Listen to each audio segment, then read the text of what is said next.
Hello प्यारे बच्चों, कैसे हो आप सब। आप सभी का स्वागत है पीडब्ल्यू के इस प्लेटफॉर्म पे। मैं आपका टीचर, आपका दोस्त, आपके फिजिक्स का, आपके नीट का हमसफर जगजोत सर हर बार की तरह आप लोगों के सामने आज फिर से हाजिर हूं लेक्चर नंबर 4 लेके। यकीन 5.0 में आज हम शुरू करने वाले हैं यहां पे वेव मोशन का लेक्चर नंबर 4। सो स्टूडेंट, सो फार हमने वेव के मोशन को बहुत अच्छे से एनालाइज किया है। हमने देखा है कि वेव मोशन किस तरीके से होता है, वेव किस तरीके से प्रोपागेट करती है, इस पे हमने अच्छे से चर्चा की है।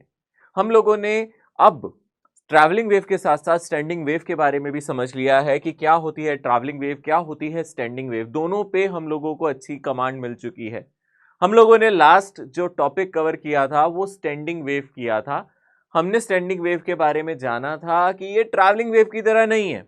भाई ट्रैवलिंग वेव में जो मेरा कोई रोप होती है या रस्सी होती है, जैसे हम ट्रैवलिंग वेव ऑन अ रोप की ही अगर बात करें तो रस्सी में हर एक पॉइंट को मौका मिलता था सेम एम्पलीट्यूड पे जाने का। यहाँ पे अगर आप कोई वेव जनरेट करके छोड़ते थे तो हर पॉइंट सेम एम्पलीट्यूड लेता था, बट अलग अलग टाइम पे अलग अलग फेज पे, यानी कि फेज डिफरेंस होता था। ये हमारा ट्रैवलिंग वेव में होता था। बट जब हम स्टैंडिंग वेव की बात करते थे तो स्टैंडिंग वेव में अगर हमने देखा था तो हमने देखा था कुछ पॉइंट्स होते थे जो अपनी जगह से हिलते ही नहीं थे, यानी कि कुछ नोड्स होते थे और उनके बीच में एंटी नोड्स होते थे। तो कुछ पार्टिकल्स मैक्सिमम एम्पलीट्यूड लेते थे, कुछ पार्टिकल एम्पलीट्यूड लेते ही नहीं थे, कुछ पार्टिकल का एम्पलीट्यूड कम होता था। ये हम सब ने देखा था स्टैंडिंग वेव में, जहां एनर्जी का ट्रांसपोर्टेशन नहीं हो रहा, जहां एनर्जी ट्रांसपोर्ट नहीं कर रही है। अब यहां पे जस्ट पार्टिकल एसएचएम कर रहे हैं विद डिफरेंट एम्पलीट्यूड्स। दो नोड्स के बीच में जितने पार्टिकल्स हैं उन सभी का फेज सेम होता था। सब एक साथ ऊपर जाते थे, एक साथ नीचे आते थे। फर्क इतना था कि सभी का एम्पलीट्यूड अलग था, सभी की जो हाइट थी वो अलग थी, अलग अलग हाइट तक जाते थे। जो सबसे ज्यादा हाइट तक जाता था आप उसको एंटी नोड कहते थे, जो बिल्कुल मूव नहीं करता था आप उसको नोड कहते हैं। यही हम लोगों ने लास्ट टाइम देखा था। और कैसे बनती थी ये भी हम लोगों ने डिस्कस किया था। सेम फ्रीक्वेंसी की दो वेव जो अपोजिट डायरेक्शन में आ रही है, सेम फ्रीक्वेंसी की वेव जो अपोजिट डायरेक्शन में आ रही है, एम्पलीट्यूड भी सेम लिया था। वहां से हम लोगों को जो वेव मिली थी वो कैसी वेव मिली थी, स्टैंडिंग। दोनों की इक्वेशन में फर्क है भाई। अगर मैं ट्रैवलिंग वेव की इक्वेशन दिखाऊं तो ट्रैवलिंग वेव की इक्वेशन को आप कुछ इस तरीके से लिखते हो, ए साइन ओमेगा टी माइनस के एक्स प्लस फाइव, कुछ इस तरीके से आपकी इक्वेशन होती है। फाइव को चलो हम हटा भी दें, इनिशियल फेज को हटा भी दें, तो ट्रैवलिंग वेव की इक्वेशन कुछ इस तरीके से होती है जो पॉजिटिव एक्स डायरेक्शन में जा रही है। यहाँ साइन की जगह कॉस हो सकता है, यहाँ एक्स की जगह कुछ जेड हो सकता है, प्लस जेड हो सकता है, माइनस जेड हो सकता है, प्लस एक्स हो सकता है, माइनस एक्स हो सकता है। ये सारी पॉसिबिलिटीज थी।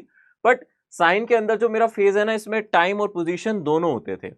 बट अगर हम बात करें एक स्टैंडिंग वेव की जनरल इक्वेशन की, तो स्टैंडिंग वेव की जो जनरल इक्वेशन थी इसको हम लोग प्रोग्रेसिव और ट्रैवलिंग वेव कहते थे, इसको स्टेशनरी और स्टैंडिंग वेव कहते हैं। स्टैंडिंग है ना, यानी कि आप इसके लिए वर्ड यूज करते हो स्टैंडिंग और स्टेशनरी वेव, ठीक है ना।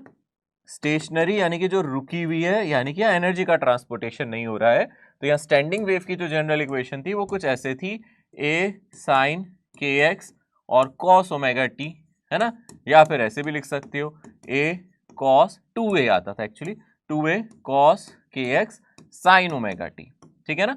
या प्लस माइनस आप आगे लगा सकते हो, यहाँ भी लगा सकते हो, बस वो तो कुछ और बता रहा है, वो तो ये बता रहा है उसका फेज क्या है। इसके अलावा आप लोगों को और कुछ देखने की जरूरत यहाँ पे नहीं होती थी। तो ये स्टैंडिंग वेव और ट्रैवलिंग वेव की जनरल इक्वेशंस होती थी। आपको मैंने इसके बारे में बताया था। हम लोगों ने रोप पे ट्रैवलिंग वेव के बारे में डिस्कस किया था। आज एक स्पेशल केस करेंगे। मैंने लास्ट क्लास में आप लोगों को याद होगा जब रोप पढ़ाई थी तो आपको एक चीज बताया था, हमने 2 केसेस किए थे, है ना।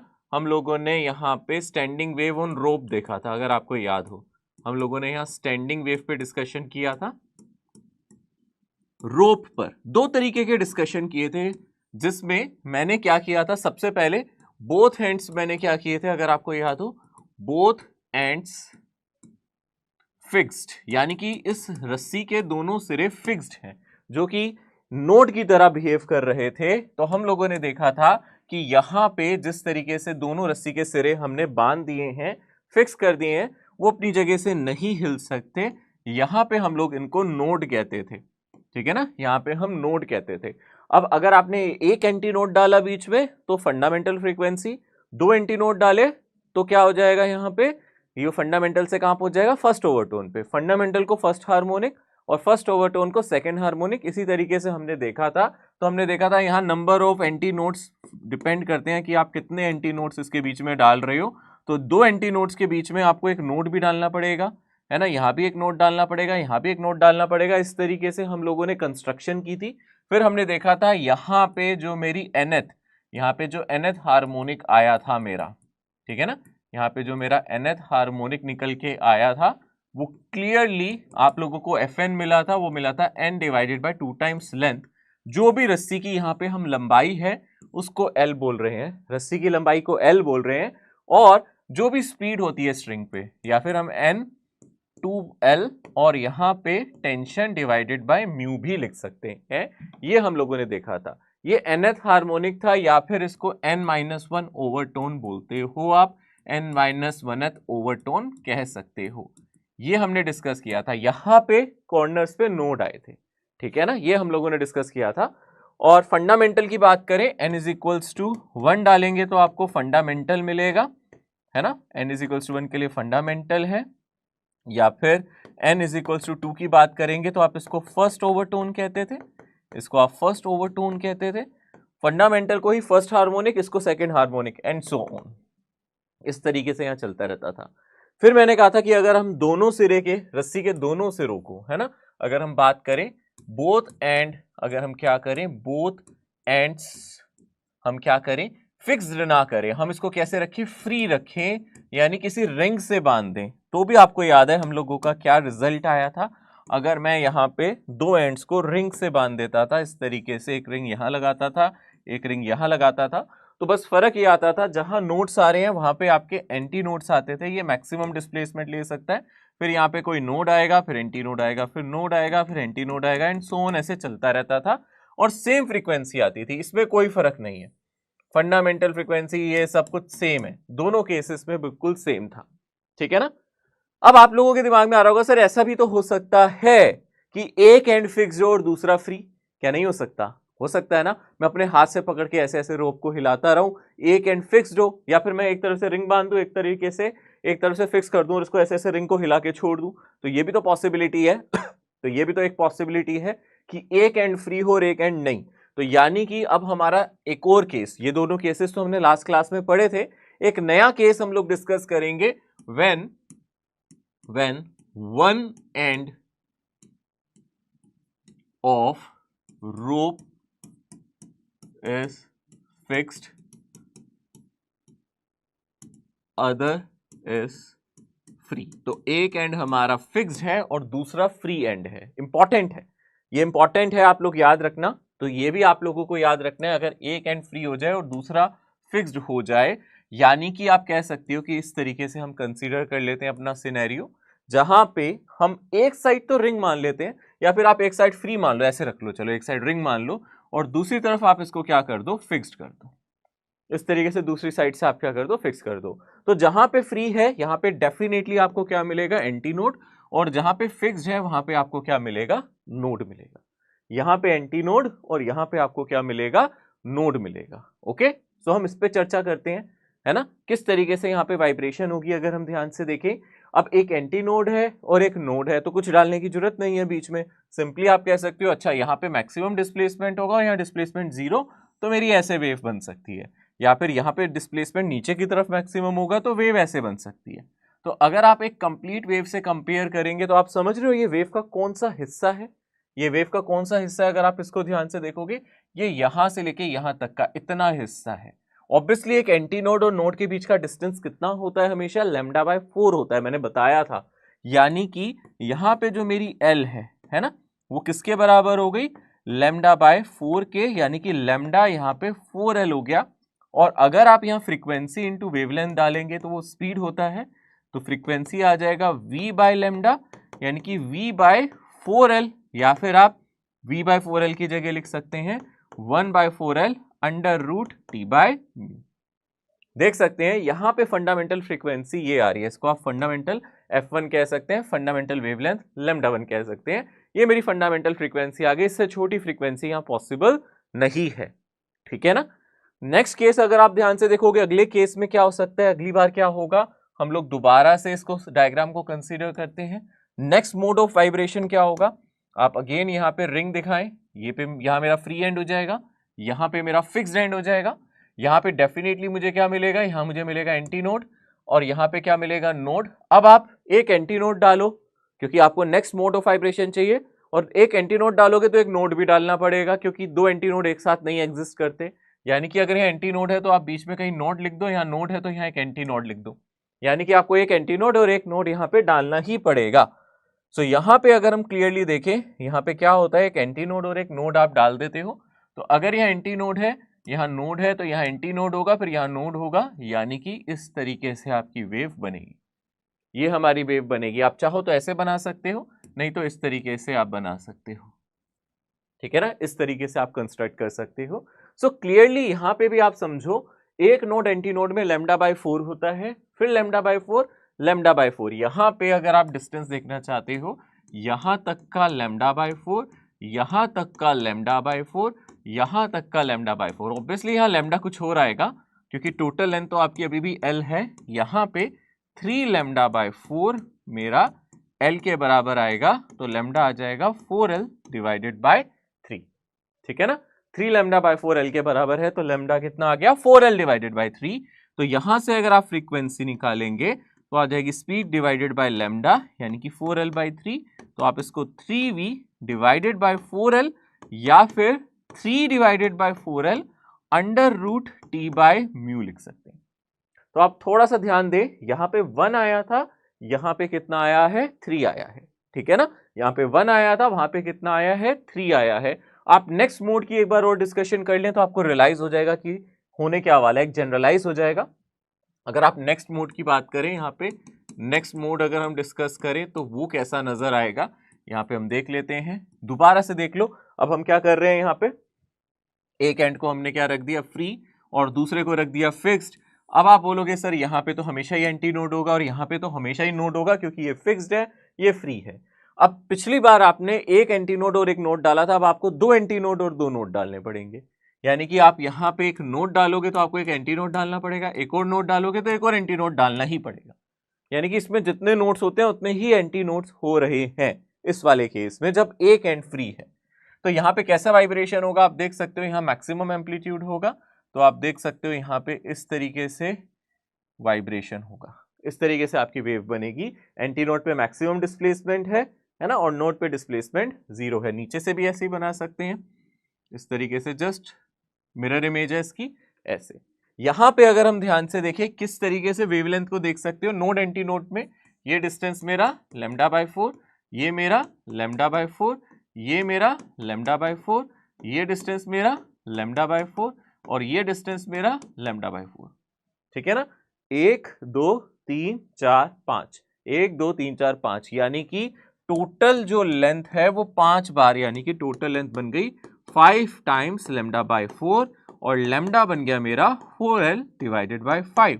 और यहां से अगर आप अपनी फ्रीक्वेंसी निकालेंगे तो आ जाएगी v डिवाइडेड बाय लैम्डा, यानी कि v divided by 4l divided by 5। तो यहां से जो मेरी फ्रीक्वेंसी आ जाएगी वो 5/4l √T/μ आएगी, ठीक है। अब अगर आप ध्यान से देखो यहाँ पे क्या हो रहा है, यहाँ पे जो मेरा फंडामेंटल था, जो मेरा यहाँ पे फंडामेंटल मोड था, यहाँ F1 आया था, जो यहाँ 1 था, देखो यहाँ 1 लिखा है, तो यहाँ पे आप देख सकते हो 1 है, तो फंडामेंटल मोड आपको नजर आ रहा है।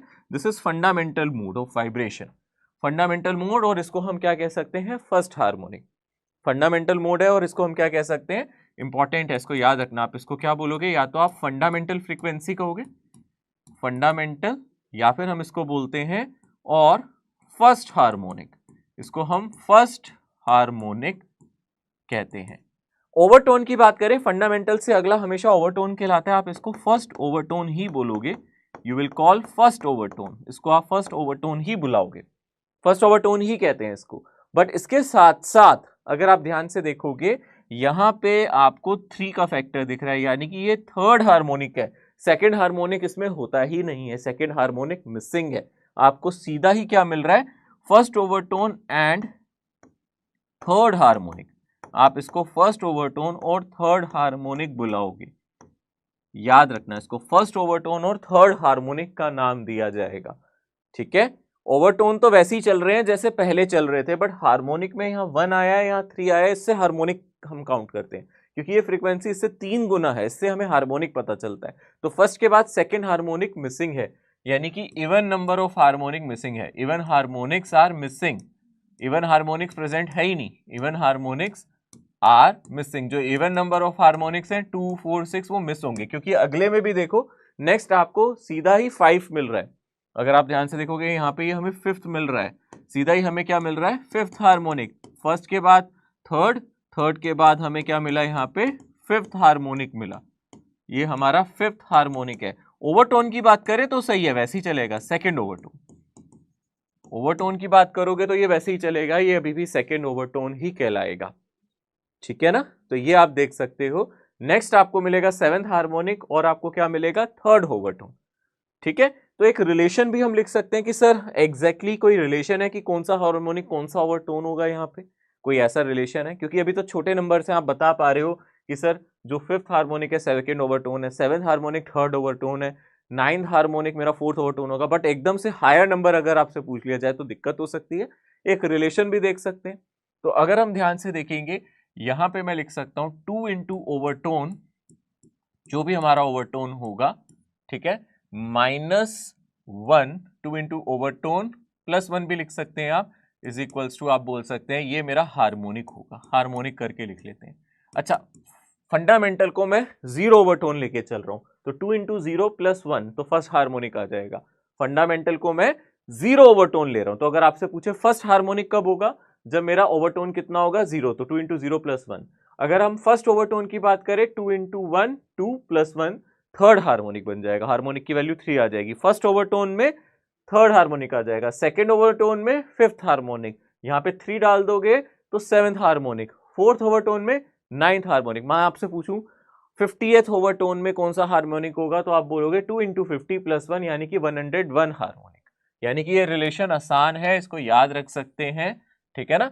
तो 2 इंटू ओवरटोन +1 इज हार्मोनिक, यानी कि यहाँ पे फॉर एग्जाम्पल के तौर पे मैं आपको बता देता हूँ, सपोज आपसे कोई पूछ ले, आपसे पूछ ले कोई 60th ओवरटोन कौन सा हार्मोनिक है, ऐसे पूछ सकता है ना, 60th ओवरटोन कौन सा हार्मोनिक है, नंबर ऑफ हार्मोनिक पूछ ले, कौन सा हार्मोनिक है आपसे पूछ ले, तो आप कैसे करोगे, ठीक है ना।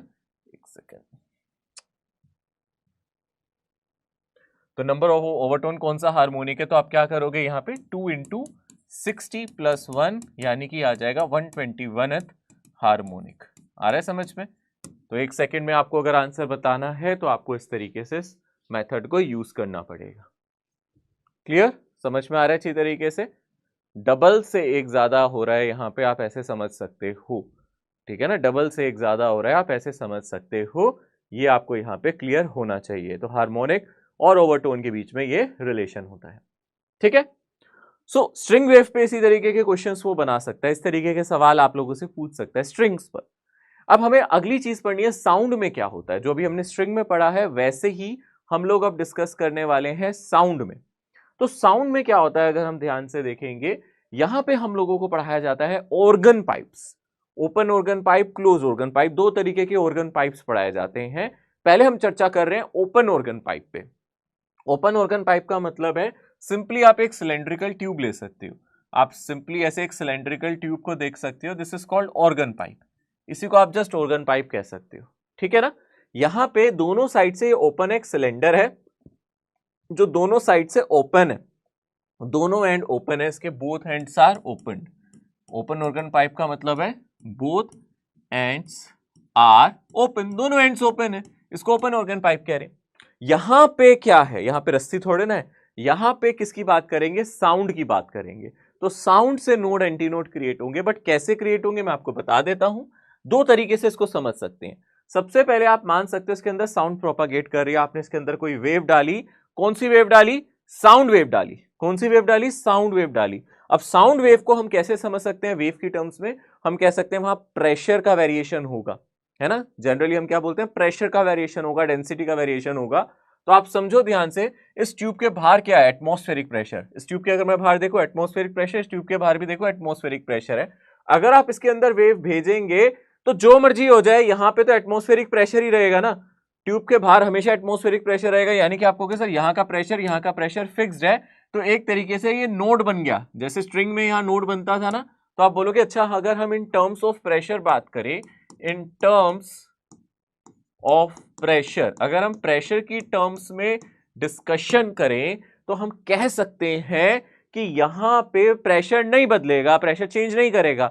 जैसे स्ट्रिंग में आपका पार्टिकल ऊपर नीचे नहीं जाता था, वैसे यहां पे प्रेशर बदलेगा नहीं। क्यों नहीं बदलेगा? क्योंकि बाहर का प्रेशर तो हमेशा एटमॉस्फेयर रहेगा, क्योंकि वो एटमॉस्फेयर में है, ये वाला एंड पॉइंट एटमॉस्फेयर में, ये वाला भी एटमॉस्फेयर में, यानी कि यहां पे डेफिनेटली क्या बन सकते हैं, सिर्फ नोड बन सकते हैं। ठीक है ना? हाँ, आप लोग देख सकते हो अगर पे यहाँ पे नोड बन रहे हैं तो यहाँ पे फंडामेंटल क्या होगा कि अगर आप यहाँ बीच में एक एंटी नोड मान लो तो आप कह सकते हो यहाँ पे जो वेव क्रिएट होगी बिल्कुल ऐसी क्रिएट होगी जैसे वहां क्रिएट हो रही थी। इस तरीके से आपकी वेव क्रिएट हो सकती है ना। यहाँ पे नोड, तो अगर आप ध्यान से देखोगे, सॉरी उल्टा बना दिया मैंने, यहाँ दो जगह नोड है ना हमारा, तो यहाँ पे नोड और यहाँ पे नोड, तो यहाँ पे कैसी वेव क्रिएट हो सकती है, ऐसी या फिर ऐसी हो सकती है ना। नोड है, बीच में एंटी नोड, अब ठीक बनाया ना। तो यहाँ पे नोड है, इस तरीके की वेव क्रिएट हो सकती है। और मेरे ओपन ऑर्गन की लेंथ मेरी L है, तो हम आराम से कैलकुलेट कर सकते हैं चीजें। पर मैं देखता हूं एग्जाम्स में या बुक्स में जनरली प्रेशर का वेरिएशन नहीं दिखाता साउंड में, वो डिस्प्लेसमेंट का दिखाता है। वो कहता है कि जब साउंड वेव प्रोपागेट करती है तो पार्टिकल ऑसिलेट करते हैं, तो पार्टिकल डिस्प्लेस करते हैं। तो यहां पे वो कहता है कि इस पोजीशन पे डिस्प्लेसमेंट मैक्सिमम हो सकता है, क्योंकि यहाँ पे ओपन पॉइंट है, यानी कि इन टर्म्स ऑफ प्रेशर तो आपको बोलना चाहिए था एंड पॉइंट पे नोड्स आएंगे। पर आप देखोगे, जब आप बुक्स में देखोगे तो जनरली डायग्राम्स में एंड पॉइंट पे नोड की जगह एंटी नोड दिखेगा आपको सर ऐसा कैसे हो गया, आपने तो कहा था यहाँ नोड होगा, यहाँ पे एंटी नोड दिखा रखा है, किताबों में दिखा रखा है सर, बुक्स में तो यहाँ एंटी नोड दिखा रखा है। तो आप समझ जाना एंटी नोड का मतलब यहाँ पे ये प्रेशर का नहीं डायग्राम बनाया। प्रेशर का डायग्राम बनाओगे तो ऐसा ही होता, बट ये प्रेशर के लिए नहीं है, ये किसके लिए है, ये जो पार्टिकल ऑसिलेट करते हैं ना उसमें, उनके डिस्प्लेसमेंट के लिए है, यहाँ सिग्नल के डिस्प्लेसमेंट के लिए है। यानी कि आप लोगों को समझना पड़ेगा, बस इतना याद रखना पड़ेगा, यहाँ पे नोड नहीं एंटी नोड आएगा इन टर्म्स ऑफ डिस्प्लेसमेंट। ठीक है ना? किसका डिस्प्लेसमेंट? जो पार्टिकल ऑसिलेट कर रहे हैं या disturbance. In terms of displacement अगर हम चर्चा करें तो डिस्प्लेसमेंट की टर्म में यहां पे आप याद रखना एंटी नोड आएंगे। हालांकि इससे फ्रीक्वेंसी पे कोई फर्क नहीं पड़ता, हम पढ़ ही चुके हैं, हम दोनों साइड फिक्स रखे या दोनों साइड ओपन रखे फ्रीक्वेंसी सेम आती थी, बस इतना फर्क आता था नंबर ऑफ नोड्स और एंटी नोड्स के नंबर अलग आते थे। यहां पे भी वही है, अगर हम यहाँ पे प्रेशर के हिसाब से गए तो दो नोड और एक एंटी नोड आएगा, और अगर अब मैं बात करूं इन टर्म्स ऑफ डिस्प्लेसमेंट, यहां दोनों जगह एंटी नोड आएंगे और बीच में एक नोड आ जाएगा, यानी कि मेरी वेव ऐसे होगी और या फिर ऐसे हो सकती है। पर इसमें और इसमें दोनों में फ्रीक्वेंसी सेम ही आएगी फंडामेंटल में, ये भी फंडामेंटल है, ये भी फंडामेंटल है, ये प्रेशर की टर्म्स में है, ये डिस्प्लेसमेंट की। आपको क्या करना है एग्जाम में, ज्यादातर यही देता है एग्जाम में, तो आप इसके हिसाब से करना, कुछ ना दे तो आप कंफ्यूज मत होना, आप जो मर्जी लिखो, फ्रीक्वेंसी तो सेम आएगी। यहां पे वही फ्रीक्वेंसी आएगी जो हमारे पिलर्स पे आ रही थी, यानी कि जब हम स्ट्रिंग की बात कर रहे थे। कैसे? क्योंकि अगर हम ध्यान से देखें, एंटी नोड और नोड, इनके बीच में डिस्टेंस कितना होता है, λ/4, इन दोनों के बीच में डिस्टेंस भी λ/4, यानी कि टोटल डिस्टेंस कितना हो गया, टोटल लेंथ मेरी L है, तो यहां से हो गया 2λ/4, वो किसके बराबर हो गया, L के बराबर हो गया, तो लैम्डा कितना मेरा आ गया, 2L आ गया।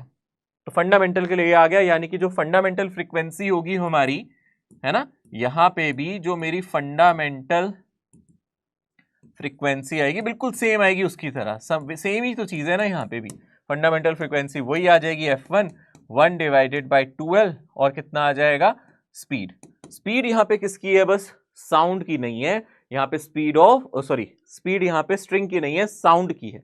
ये स्पीड किसकी है, स्पीड ऑफ साउंड, वहां स्ट्रिंग की स्पीड कहते थे, √T/μ कहते थे, यहाँ पे ये स्पीड ऑफ साउंड है, यहाँ पे ये V स्पीड ऑफ साउंड है, यानी कि बस यहां फर्क क्या आ जाएगा, 1/2L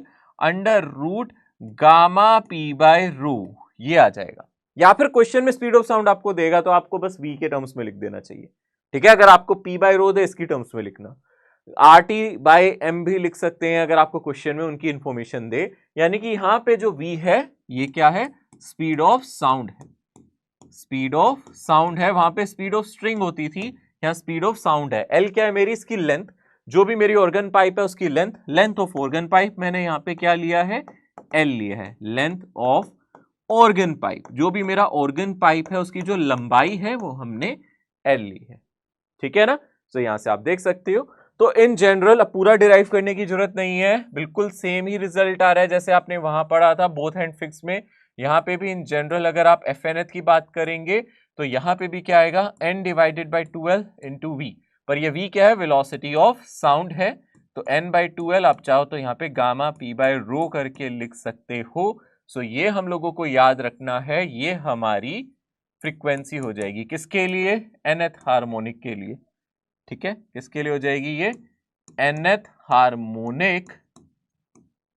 और कौन सा ओवरटोन, n-1th ओवरटोन। सेम ही चीज हो गई, वैसे ही हो गया जैसे उसमें होता था n-1 ओवरटोन के लिए या फिर nth हार्मोनिक के लिए।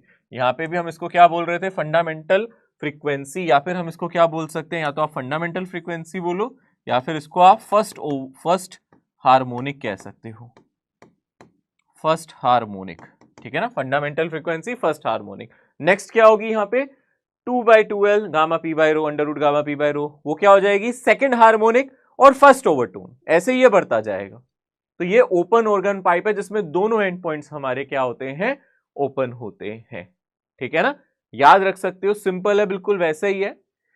हाँ, यहां पे एक करेक्शन जरूर होता है, मैं आपको बता देता हूं। एक चीज याद रखना, इसको बोलते हैं एंड करेक्शन, यानी कि फॉर्मूले में थोड़ा सा चेंज है, इस वाले में, स्ट्रिंग वाले में नहीं, इस वाले में चेंज है। वो ये है, यहां पे जब आप ध्यान से देखोगे हम फॉर्मूले में एक करेक्शन करते हैं, पर ये एंड करेक्शन तभी करते हैं जब क्वेश्चन में दिया जाए। अगर आपको क्वेश्चन में ट्यूब का रेडियस या डायमीटर दिया जा रहा है ना, तो समझ जाना यहां पे एक थोड़ा सा करेक्शन फैक्टर लगाना है। नहीं दिया जाए, एंड करेक्शन का नाम ना ले या फिर रेडियस वगैरह ना दे तो कोई जरूरत नहीं है। अगर दे तो फिर ये करेक्शन लगाना है। ये करेक्शन क्या है, ये करेक्शन ये है कि जहां ट्यूब ओपन होती है उसके जस्ट बाहर नोड एंटी नोड क्रिएट नहीं होते, थोड़ा सा आगे जाके होते हैं, क्योंकि पार्टिकल यहां ऑसिलेट करते हैं, वेव प्रोपागेट करती है, तो डिस्प्लेस करते करते पार्टिकल थोड़ा आगे तक पहुंच जाते हैं। यानी कि जो हमने एंटी नोड बिल्कुल ट्यूब के एंड पॉइंट पे बनाया था वो थोड़ा सा बाहर जाके बनता है, थोड़ा सा बाहर जाके बनता है किसी ई डिस्टेंस पे। यहां पे भी और यहां पे भी थोड़ा सा ई डिस्टेंस, ई क्या है, जहां पे आपका एक्चुअली एंटी नोड बनना था डिस्प्लेसमेंट का या फिर प्रेशर का नोड, ठीक है ना। तो थोड़ा सा बाहर जाके बनता है, एग्जैक्टली एंड पॉइंट पे नहीं बनता। यानी कि जो आपने वेव बनाई थी उसमें थोड़ा सा फर्क है। वो फर्क क्या आ जाएगा, अगर हम ध्यान से देखेंगे वो फर्क ये आ जाएगा, यहाँ एंटी नोड है ना, तो ये वेव ऐसे बनेगी। यहां पे भी अगर हम ध्यान से देखेंगे ये वेव ऐसे बनेगी, तो थोड़ा सा फर्क आ गया। यहाँ पे एंटी नोड एग्जैक्टली यहाँ पे नहीं आया, थोड़ा सा बाहर आया। कितना डिस्टेंस, ई, ठीक है ना। इसको हम बोलते हैं, ई को हम एंड करेक्शन। ये क्या लग रहा है हमारा, एंड करेक्शन, ठीक है ना। आप चाहो तो यहां लिख सकते हो, here no anti nodes, here anti nodes does not form at ends point, ठीक है ना, at end points, it forms at some distance e, at some distance e। But ये e है क्या, अगर हम ध्यान से देखें, हमें कोई कैलकुलेशन नहीं करना, एक्सपेरिमेंटली फाउंडेड है। अगर हमें यहां इसका रेडियस पता हो, r क्या है, ट्यूब का रेडियस ऑफ ट्यूब, ये इस पे डिपेंड करता है। तो यानी कि जो E होता है करेक्शन फैक्टर एंड करेक्शन, ये होता है 0.6 टाइम्स रेडियस या फिर 0.3 टाइम्स डायमीटर। एक एंड पे लगा ये एंड करेक्शन, अगर दोनों एंड पे देखोगे तो टोटल 2E एंड करेक्शन हो जाएगा यहाँ पे। तो एक एंड पे इतना लगता है, D का मतलब यहाँ डायमीटर है, ये डायमीटर है, और R का मतलब यहाँ पे रेडियस है। ऑब्वियसली रेडियस डायमीटर में तो रिलेशन हम जानते ही हैं। तो ये मेरा एंड करेक्शन है। सो यानी कि सर यहाँ पे ओवरऑल फर्क क्या पड़ा, यहाँ पे ओवरऑल अगर हम ध्यान से देखें, मुझे मानना पड़ेगा जो ट्यूब की लेंथ है ना वो L नहीं है, बेसिकली हमें 2E को इंक्लूड करना है। तो यानी कि जहां भी हम L लिख रहे थे वहां L डैश आ जाएगा। L डैश का मतलब होगा L प्लस 2E। तो जो हमने फंडामेंटल फ्रीक्वेंसी यहाँ पे निकाली थी Fn, उसकी जगह हम क्या लिख सकते हैं, यहाँ पे हम लिख सकते हैं n डिवाइडेड बाई 2, L की जगह हम डालेंगे L प्लस 2E, ठीक है ना। और आ जाएगा v, यानी कि हम लिख सकते हैं n divided by 2 times l plus 1.2 r, क्योंकि 0.6 r थी ना इसकी वैल्यू, और इनटू स्पीड, ठीक है ना, या फिर n divided by 2 times l plus 1.2 r और v की जगह आप गामा p बाय रो लिख सकते हो। अगर आपको स्पीड ऑफ साउंड क्वेश्चन में ना दिया जाए तो आपको कैलकुलेट करनी पड़ेगी, और दे दिया जाए तो आप डायरेक्ट लिख सकते हो। तो this is called and correction, इसी को हम एंड करेक्शन के नाम से जानते हैं। This is known as end correction, this is end correction. तो ये हमारा एंड करेक्शन हर बार लगेगा। अगर हमें क्वेश्चन में रेडियस डायमीटर दे तो समझ जाना एंड करेक्शन लगाना है, ना दे तो समझ जाना नहीं लगाना। या तो क्वेश्चन में एंड करेक्शन डायरेक्टली देगा, या फिर आपको कहेगा भैया ऐसे निकालो, ठीक है ना, रेडियस डायमीटर दे देगा। ओके, तो ये था हमारा कौन सा, इसको हम बोलते हैं ओपन ऑर्गन पाइप। ये हमारे ओपन ऑर्गन पाइप के लिए थी। और अगर अब हम बात करें ओपन ऑर्गन पाइप में फाइनल एक बार रिजल्ट अगर हम देखें तो हम ऑलरेडी लिख चुके हैं इसका फाइनल रिजल्ट, फिर एक बार एक्सप्रेस कर देते हैं ओपन ऑर्गन पाइप का फाइनली की फ्रीक्वेंसी क्या आ जाएगी ओपन ऑर्गन पाइप में। एक्चुअल फ्रीक्वेंसी क्या आएगी यहाँ पे n divided by 2 times l plus, ठीक है ना, 2 टाइम्स l प्लस 1.2 r और v, ठीक है ना। ये क्या है, with end correction, this is with end correction. अगर एंड करेक्शन आप लगा चुके हो, विद एंड करेक्शन, यहां एंड करेक्शन अगर आप लगा चुके हो ये तब आएगी। अदरवाइज आप लिख सकते हो fn को n डिवाइडेड बाई 2l, और स्पीड ऑफ साउंड ये क्या है, विदाउट एंड करेक्शन, ये बिना एंड करेक्शन के है, विदाउट एंड करेक्शन। ओके, अब ऑर्गन पाइप में नेक्स्ट है, जैसे अभी हमने ओपन ऑर्गन पाइप पढ़ा है, नेक्स्ट होता है क्लोज्ड ऑर्गन पाइप। यानी कि जैसे ओपन ऑर्गन पाइप पढ़ा था, अब हम लोगों को देखना है क्लोज्ड ऑर्गन पाइप। फर्क क्या है इसमें और इसमें। अब क्लोज्ड ऑर्गन पाइप की बात करेंगे तो ऑब्वियसली यहां पे दोनों एंड हम क्लोज नहीं कर सकते, नहीं तो साउंड अंदर जाएगी कैसे। तो यहां पे साउंड को अंदर हमें ले जाना है, साउंड वैक्यूम में तो ट्रैवल करती नहीं है। तो यहां पे क्लोज्ड ऑर्गन पाइप जब भी लिखे तो आप समझ जाना with one and open, with one and close, या फिर कोई भी एक एंड क्लोज कर दो और दूसरा ओपन रख दो। एक एंड को क्लोज करना है, दोनों एंड को नहीं। तो क्लोज्ड ऑर्गन पाइप में भी आप याद रखो, एक एंड को अगर आप क्लोज कर दोगे तो आप इसको क्लोज्ड ऑर्गन पाइप कह सकते हो। यानी कि मान सकते हैं कि ये वाला एंड क्लोज्ड है, ठीक है ना, यहाँ पे मैंने इसको क्लोज कर दिया, यहां से एयर बाहर नहीं जा सकती, ठीक है ना, यहाँ पे एयर बाहर नहीं जा सकती, तो यानी कि यहाँ डिस्प्लेस नहीं कर सकते पार्टिकल, यानी कि यहाँ डिस्प्लेसमेंट का क्या बनेगा, नोड बन जाएगा, यहाँ डिस्प्लेसमेंट का नोड, और यहाँ पे आपको पता है क्या बनेगा, एंटी नोड, ठीक है ना। यहाँ भी विद और विदाउट हम एंड करेक्शन बताएंगे आंसर, पहले विदाउट एंड करेक्शन देख रहे हैं, फिर विद एंड करेक्शन देख लेंगे। सो क्लियर है, यहाँ पे वही है जैसे हमने स्ट्रिंग में देखा था, या तो ऐसे बनेगा या ऐसे बनेगा। यहाँ पे अगर इसकी लेंथ मेरी l है तो ऑब्वियसली यहाँ पे क्या आ जाएगा, lambda by 4 is equals to l। ये बिल्कुल स्ट्रिंग वाला केस हो गया, जिसमें एक फ्री एंड होता था, एक क्लोज होता था, आज ही पढ़ा है ना हमने, जिसमें हम एक फ्री एंड लेते थे और एक क्लोज एंड लेते थे, यानी कि यही रिजल्ट आएगा, बस आपका क्या बदल जाएगा, v बदल जाएगा। अब मैं पूरा डिराइव तो नहीं करूँ ना, सेम चीज है, सेम ही चीज है जो आज पढ़ी है हमने, है ना, बस यहाँ पे स्पीड ऑफ साउंड आ जाएगा हर जगह। यानी कि सर यहाँ पे जो मेरी फंडामेंटल फ्रीक्वेंसी आएगी, यहाँ पे हम कह सकते हैं हमारे पास क्या मिलेगी, फंडामेंटल फ्रीक्वेंसी, यहाँ पे जो हम लोगों को फंडामेंटल फ्रीक्वेंसी दिखेगी, और क्या कह सकते हैं इसको, फर्स्ट हार्मोनिक। यहाँ पे फंडामेंटल फ्रीक्वेंसी या फिर फर्स्ट हार्मोनिक की अगर हम बात करें, वो फ्रीक्वेंसी है f1, और ये किसके इक्वल आ जाएगी, ये आ जाएगी 1 divided by 4l into we, यानी कि यहाँ पे बन जाएगा 1 by 4l gamma p by rho, यानी स्पीड ऑफ साउंड है ये। अब आप इसको अलग अलग फॉर्म,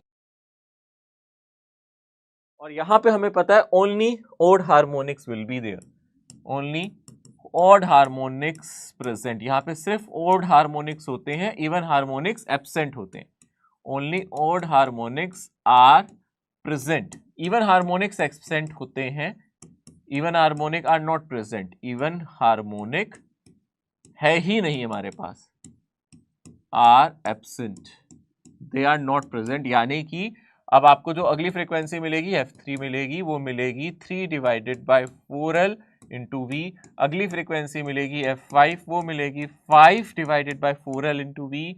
ऐसे ही जाते जाते आपको सारी फ्रीक्वेंसीज मिलेंगी। यहाँ पे अगर आप फ्रीक्वेंसीज को देखोगे F3 को आप बोल सकते हो थर्ड हार्मोनिक, इसको आप बोलोगे ये मेरा थर्ड हार्मोनिक है, और ये क्या है मेरा, अगर हम ध्यान से देखेंगे फर्स्ट ओवरटोन, ये हमारा फर्स्ट ओवरटोन है। ठीक है, F3 की F5 की बात करें तो ये मेरा क्या है, फिफ्थ हार्मोनिक, इसको आप फिफ्थ हार्मोनिक बोलोगे, और इसको बोलोगे सेकेंड ओवरटोन, ये मेरा फिफ्थ हार्मोनिक है और सेकेंड ओवरटोन है, एंड सो दैट, ऐसे ही चलता जाएगा। ठीक है ना, यहाँ पे फ्रीक्वेंसीज का आप रेशियो भी ले सकते हो, क्योंकि आपको पता है यहाँ F1 ratio, F3 ratio, F5 इस तरीके से रेशियो मिलेंगे। यहाँ पे फ्रीक्वेंसी का ratio 1 ratio 3 ratio 5 ratio 7 ratio 9, यानी कि ऑड नंबर्स मिलेंगे, इवन नंबर्स प्रेजेंट नहीं है। ठीक है ना, और सेम चीज यहाँ पे 2 इंटू अगर हम नंबर ऑफ अगर हम ओवरटोन की बात करें, 2 इंटू ओवरटोन, नंबर जो भी ओवरटोन का है, +1 that will give you harmonic, जैसे उसमें लिखा था मैंने। ठीक है ना, यहाँ पे अगर आपको ओवरटोन दे दे तो आप हार्मोनिक का नंबर निकाल सकते हैं, और अगर आपको हार्मोनिक दे दे तो ओवरटोन निकाल सकते हो, है ना। अगर आपको हार्मोनिक दे दे उसमें से 1 माइनस करना, 2 से डिवाइड कर देना, नंबर ऑफ ओवरटोन आ जाएगा। ऐसे आप आराम से कर सकते हो। This is closed organ pipe. फर्क दोनों में क्लियर है, open organ pipe, close organ pipe. ये जो भी मैंने लिखा है ये विदाउट एंड करेक्शन लिखा है, यानी कि जो भी लिखा है ये विदाउट एंड करेक्शन है। यहां पे भी एंड करेक्शन लगेगा, पर एक ही साइड लगेगा क्योंकि एक ही एंड ओपन है। यहां तो एंड करेक्शन नहीं लगाना ना, सिर्फ एंड करेक्शन एंटी नोड पे लगाना है, यानी कि यहां एंटी नोड पे एंड करेक्शन लगा सकते हैं। यानी कि अगर आप एंड करेक्शन लगाओगी विद एंड करेक्शन तो बस एक फर्क आएगा, जब आप एंड करेक्शन को और इंक्लूड कर लो, तो एंड करेक्शन को इंक्लूड करने से क्या हो जाएगा, जो आपकी फ्रीक्वेंसी है वो बदल जाएगी। क्योंकि यहाँ पे अब अगर आप ध्यान से देख रहे हो अपना डायग्राम, थोड़ा सा चेंज आ जाएगा। यहाँ पे एंड करेक्शन आ जाने से फर्क ये पड़ेगा कि जो आपका एंटी नोड है वो थोड़ा सा बाहर बनने लगेगा। एंटी नोड थोड़ा बाहर से बनने लगेगा, कितने डिस्टेंस पे, ई डिस्टेंस पे। ठीक है, तो ये ऐसा बनेगा और ये ऐसा बनेगा, यानी कि बाकी सारे मोड भी आप बना सकते हो। यहाँ नोड बनेगा, ये फंडामेंटल के लिए दिखाया, बाकी के लिए भी आप देख सकते हो। यानी कि एंटी नोड थोड़े से बाहर बनेंगे ई डिस्टेंस पे। यहाँ पे आंसर आ जाएगा, अगर हम ध्यान से देखेंगे नीचे आता है 4 और यहाँ बनेगा L + 0.6 R। ठीक है ना, यहाँ पे एक ही बार लग रहा है, यहाँ 1.2 R नहीं आया, 0.6 आ रहा है। पहले यहाँ पे क्या हुआ था, अगर हम ध्यान से देखेंगे, जब हमने एंड करेक्शन लगाया था 1.2 R आया था, क्योंकि दोनों एंड पॉइंट्स पे लगा था एंड करेक्शन, एक जगह 0.6 R, दूसरी जगह 0.6 R, इसलिए टोटल लेंथ मेरी यहाँ पे L + 1.2 R हुई थी। अब हमारे केस में एक ही पॉइंट पे लग रहा है, सिर्फ यहां लग रहा है, तो ये मेरी लेंथ बन जाएगी effective into speed of sound. तो आप देख सकते हो विद एंड करेक्शन आपका फॉर्मूला ये बन जाएगा, ये विद एंड करेक्शन है।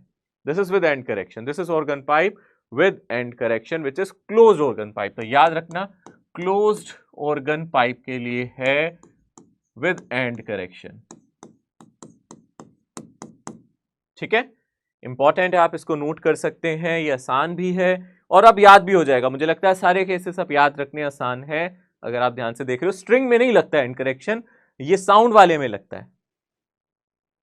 क्वेश्चन है, a tube close eight one and and containing air is excited. तो एक ट्यूब एक एंड पे क्लोज थी और इसके अंदर एयर थी और उसको एक्साइट किया गया। It produces fundamental node of frequency, है ना, फंडामेंटल फ्रीक्वेंसी है बेसिकली 512 हर्ट्ज। 512 इसकी फंडामेंटल है।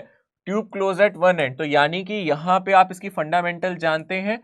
क्लोज्ड ट्यूब की अगर आपको याद हो, क्लोज ट्यूब की F1C लिख देता हूं। इसकी फंडामेंटल फ्रीक्वेंसी 1 का मतलब है फंडामेंटल, C का मतलब है क्लोज्ड। ठीक है ना, कितनी आती है अगर हम ध्यान से देखेंगे, फॉर्मूला क्या होता है यहाँ पे, 1/4L into speed of sound. यही तो हो गया ना, 1/4L into speed of sound. और ये कितना दे दिया हम लोगों को, 512। कितना दिया देखो ध्यान से, 512। सही है ना, बिल्कुल सही है ना, कोई दिक्कत नहीं है ना। ठीक है, if the same tube is open, अब इसी ट्यूब को ओपन कर दोगे तो फंडामेंटल फ्रीक्वेंसी क्या होगी, आपको पता है। ओपन ट्यूब की फंडामेंटल फ्रीक्वेंसी का फॉर्मूला भी जानते हैं। F1O की बात करेंगे तो यहां 1/2L आ जाता है, और वेलोसिटी ऑफ साउंड, यानी कि ये क्या है, V/2L है। अगर आप ध्यान से देखोगे, आपको V/4L की वैल्यू पता है, V/2L निकाल सकते हैं, इजिली निकल जाएगा यहां से। क्लियर है, आपको नजर आ रहा है, ये फ्रीक्वेंसी हाफ है, क्लोज की फ्रीक्वेंसी इससे आधी है। देखो यहाँ V/4L है, यहाँ V/2L है। आप दोनों का रेशियो ले लो, कुछ नहीं समझ में आता, इन दोनों का रेशियो ले लो। आप अगर यहां से F F1O निकालना चाहते हैं तो आप F1C से डिवाइड कर दो इसको, ठीक है ना। तो क्या आ जाएगा, आप इसको इससे डिवाइड कर दो तो आप देखोगे यहाँ से आएगा V डिवाइडेड बाई 2L और यहाँ से V डिवाइडेड बाई 4L, तो V से V कट जाएगा, L से L कट जाएगा, ये आ जाएगा 2। तो यानी कि जो ओपन के लिए आएगी वो ट्वाइस ऑफ क्लोज्ड थी, यानी कि 2 इंटू 512 कितना आ जाएगा, डबल हो जाएगा ना 1024 हर्ट्ज, ट्वाइस हो गया ना 1024 हर्ट्ज। आसान है, क्लियर है, आप देख सकते हो ओपन ऑर्गन में और क्लोज ऑर्गन में ये फर्क है। क्लियरली यहाँ पे जो फ्रीक्वेंसी है वो डबल है, ठीक है। ओपन ऑर्गन की जो फंडामेंटल फ्रीक्वेंसी वो डबल है क्लोज की, अगर सेम लेंथ है। अगले क्वेश्चन पे आते हैं। If the velocity of sound in air is 350 metre per second then the fundamental frequency of an open organ pipe of length 50 centimetre. Simple है, जस्ट फॉर्मूला लगाना है। Fundamental frequency of open organ pipe, formula हम लोगों को पता है वो कितना होता है, V divided by 12। Open organ pipe है ना, दोनों साइड से ओपन ऑर्गन है, तो यहां से हम कह सकते हैं ये आ जाएगा 350 और नीचे क्या आ जाएगा, इसको आप कितना लिख सकते हो 0.5 मीटर कह सकते हो ना। तो 2 इंटू 0.5 यानी कि नीचे हो गया 1, तो 350 डिवाइडेड बाय 1 यानी कि आ गया 350 हर्ट्ज। तो आपका आंसर 350 हर्ट्ज आ गया। ओके, तो ये हमारा ओपन ऑर्गन है। क्लोज्ड होता तो इससे आधा आंसर आता, 175 आता। If the length of a closed organ pipe is 1 meter and velocity of sound is 330 meter per second, then frequency for the second note। अब यहां पे सेकंड नोट का मतलब क्या है, थोड़ा सा इसको हमें समझना पड़ेगा। सेकंड नोट का मतलब क्या हो जाएगा, यानी कि यहां पे सेकंड नोट, ये जो ये नोट लिखता है ना, इसका थोड़ा सा अलग सिग्निफिकेंस है, ठीक है। अभी तक जैसे हम लोगों ने देखा था, ये क्या है अगर हम ध्यान से देखेंगे, this is closed organ pipe. तो क्लोज्ड ऑर्गन पाइप की अगर हम बात करें, थोड़ा सा चर्चा करें, क्लोज्ड ऑर्गन पाइप वैसे ही बहुत स्टैंडर्ड नोटेशन नहीं है, मैंने जानबूझ के क्वेश्चन रखा है क्योंकि कई जगह ये क्वेश्चन दिया गया है। वैसे स्टैंडर्ड नोटेशन नोट की ऐसी किसी बुक्स में नहीं दी गई, बट आजकल क्वेश्चंस हम देखते हैं फॉर्म होते हैं, तो कई क्वेश्चन बैंक्स में इस तरीके के क्वेश्चंस हैं, तो हम लोग इसको थोड़ा सा समझ लेते हैं कि नोट का मतलब क्या है, नोट दे दिया जाए तो क्या करना है, ठीक है। अब अगर हम सेकंड नोट की बात करें, इसमें आप समझ सकते हो जो हमारी फंडामेंटल फ्रीक्वेंसी है ना। सबसे पहले अगर हम ध्यान से देखें, हम फंडामेंटल को क्या बोलते हैं, अगर हम ध्यान से देखेंगे, इसी को हम बोलते हैं फंडामेंटल को क्या बोलते हैं हम, फर्स्ट हार्मोनिक, ठीक है ना। इसी को हम बोलते हैं फर्स्ट हार्मोनिक और इसको हम बोलते हैं फर्स्ट नोट। याद रखना, इसी को हम बोलते हैं फर्स्ट नोट, क्योंकि सबसे पहली नोट का मतलब है जो भी पॉसिबल फ्रीक्वेंसी है, फर्स्ट नोट का मतलब पहली पॉसिबल फ्रीक्वेंसी, यानी सबसे छोटी फ्रीक्वेंसी। अगर हम बात करें फंडामेंटल के बाद हम बोलते हैं फर्स्ट ओवरटोन, इसके बाद क्या आता है फर्स्ट ओवरटोन, या फिर क्या हो गया, इसको हम क्या बोल सकते हैं, सेकंड हार्मोनिक। इसी को हम क्या बोलते हैं, सेकंड हार्मोनिक। अब सेकंड हार्मोनिक इसमें होता नहीं है, क्लोज्ड है, तो यहाँ थर्ड हार्मोनिक बोलते हैं, सॉरी ये क्लोज्ड है ना, सेकंड हार्मोनिक तो इसमें होता नहीं है, पर नोट तो बोलेंगे, इसको सेकंड नोट ही बोलेंगे। नोट को फर्क नहीं पड़ता हार्मोनिक से, नोट का मतलब है first possible, second possible, third possible, fourth possible frequency, fifth possible frequency, मतलब जो उनसी पॉसिबल फ्रीक्वेंसी होती है उसको नोट कहते हैं। पहली पॉसिबल फ्रीक्वेंसी फंडामेंटल है, सेकंड पॉसिबल फ्रीक्वेंसी मेरी फर्स्ट ओवरटोन है, इसको हम थर्ड हार्मोनिक कहते हैं, पर नोट की टर्म में ये ऐसे ही चलेगा 1 2 3 4। यानी कि नेक्स्ट आपको क्या मिलेगी, सेकंड ओवरटोन। नेक्स्ट क्या मिलेगी अगर हम ध्यान से देखेंगे, सेकंड ओवरटोन, और आप बोल सकते हो यहाँ पे फिफ्थ हार्मोनिक, ठीक है ना। यहाँ पे आप क्या बोल सकते हो, फिफ्थ हार्मोनिक, और इसको क्या बोलेंगे, थर्ड नोट। यानी कि आप कह सकते हो इन जनरल हम क्लियरली इसको कंपेयर कर सकते हैं, जो नंबर ऑफ नोट है और ऑर्गन पाइप में, क्लोज ऑर्गन पाइप में नंबर ऑफ नोट, ठीक है ना, यहाँ पे एक्चुअली बराबर किसके हो जाएंगे, नंबर ऑफ नोट किसके बराबर हो जाएंगे, नंबर ऑफ ओवरटोन प्लस 1, जो भी ओवरटोन की आप बात कर रहे हो प्लस 1। समझ में आ रहा है अच्छी तरीके से। यानी कि आप देख सकते हो यहाँ पे फंडामेंटल का मतलब 0, तो फर्स्ट नोट आ गया, यहाँ पे फर्स्ट ओवरटोन तो 1 + 1 2, तो सेकंड नोट, सेकंड ओवरटोन तो थर्ड नोट, थर्ड ओवरटोन तो फोर्थ नोट। तो यहाँ पे आप लोगों से क्या पूछा था, सेकंड नोट, सेकंड नोट का मतलब है फर्स्ट ओवरटोन या थर्ड हार्मोनिक की बात कर रहा है। थर्ड हार्मोनिक का मतलब क्या होता है, F3।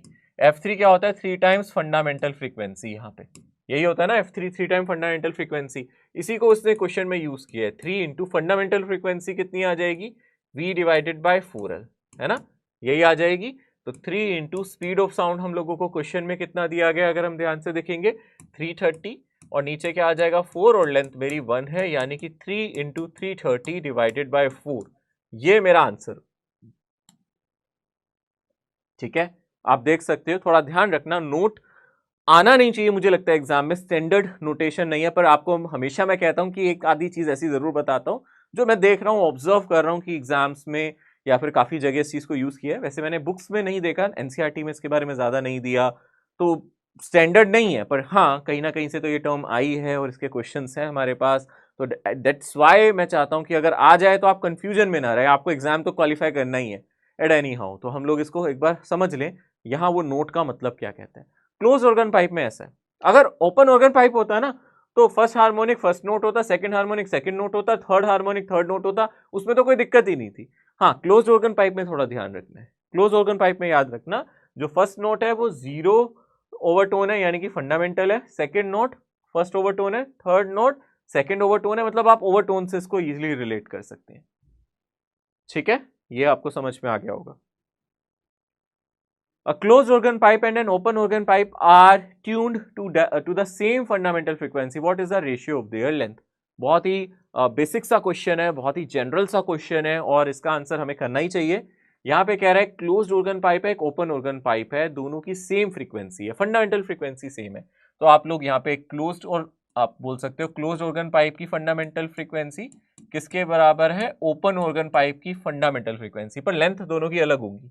तो क्या फंडामेंटल फ्रीक्वेंसी होती है क्लोज ऑर्गन पाइप की, अगर आप ध्यान से सोचो, यहाँ पे ये होती है 1 डिवाइडेड बाय 4, क्लोज की लेंथ है ना, क्लोज पाइप की जो लेंथ है, और into speed of sound. Open organ के लिए क्या आ जाएगा 1 डिवाइडेड बाय 2, जो लेंथ मेरी ओपन ऑर्गन पाइप की है, एलसी का मतलब length of close organ pipe, LO का मतलब length of open organ pipe, into speed of sound. सही है ना, यही तो फॉर्मूला होता है। स्पीड ऑफ साउंड तो चेंज होगा नहीं, वो कट जाएगा। यहां से हमें रेशियो किसका लेना है, क्लोज्ड का ओपन से, यानी कि एलसी को इधर ले जाए, तो आपका 2/4 आ जाएगा, एलसी डिवाइडेड बाई एलओ आ जाएगा, यानी कि ये 1/2 आ जाएगा। Length of closed organ pipe क्या हो जाएगी यहाँ पे, divided by open organ pipe 1/2 हो जाएगा, यानी कि 1:2।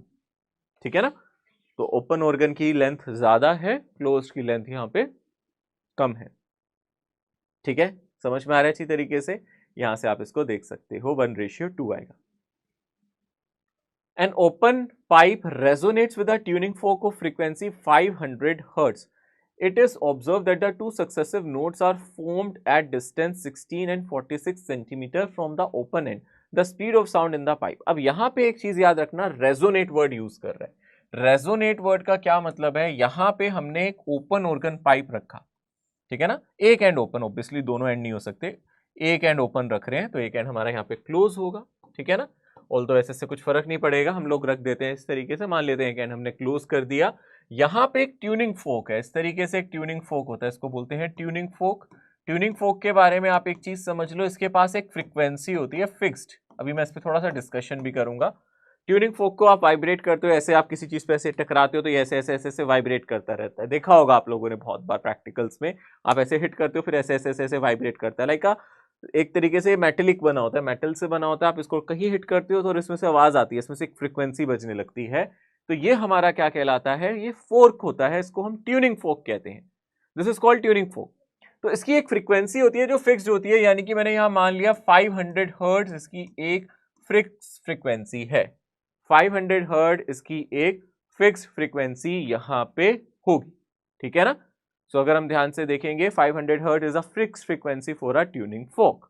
तो ये ट्यूनिंग फोक की एक फिक्स फ्रीक्वेंसी है। अब हम लोग क्या कर सकते हैं, इसको इसके अंदर प्ले कर सकते हैं। ठीक है ना, इसको इसके अंदर क्या कर सकते हैं, प्ले कर सकते हैं, तो क्या होगा, ये आपस में रेजोनेट करेंगे। रेजोनेट का मतलब है, रेजोनेट का मतलब क्या होता है, सेम फ्रीक्वेंसी हो जाना। जब दो चीजों की फ्रीक्वेंसी मैच कर जाए तो सेम फ्रीक्वेंसी, यानी कि इस पाइप में से फ्रीक्वेंसी मैच कर गई, तो यहां पे एक हमारी स्टेशनरी वेव क्रिएट हो जाती है, क्योंकि कोई चीज रिफ्लेक्ट करके वापस आएगी, एक यहां से इंसिडेंट होगी, तो यहाँ पे एक वेव जनरेट हो जाती है। वो वेव कैसी कहलाती है, यहाँ पे क्या कहलाते हैं, क्या कहते हैं हम लोग इसको, ये हमारी एक स्टेशनरी वेव या स्टैंडिंग वेव हो गई।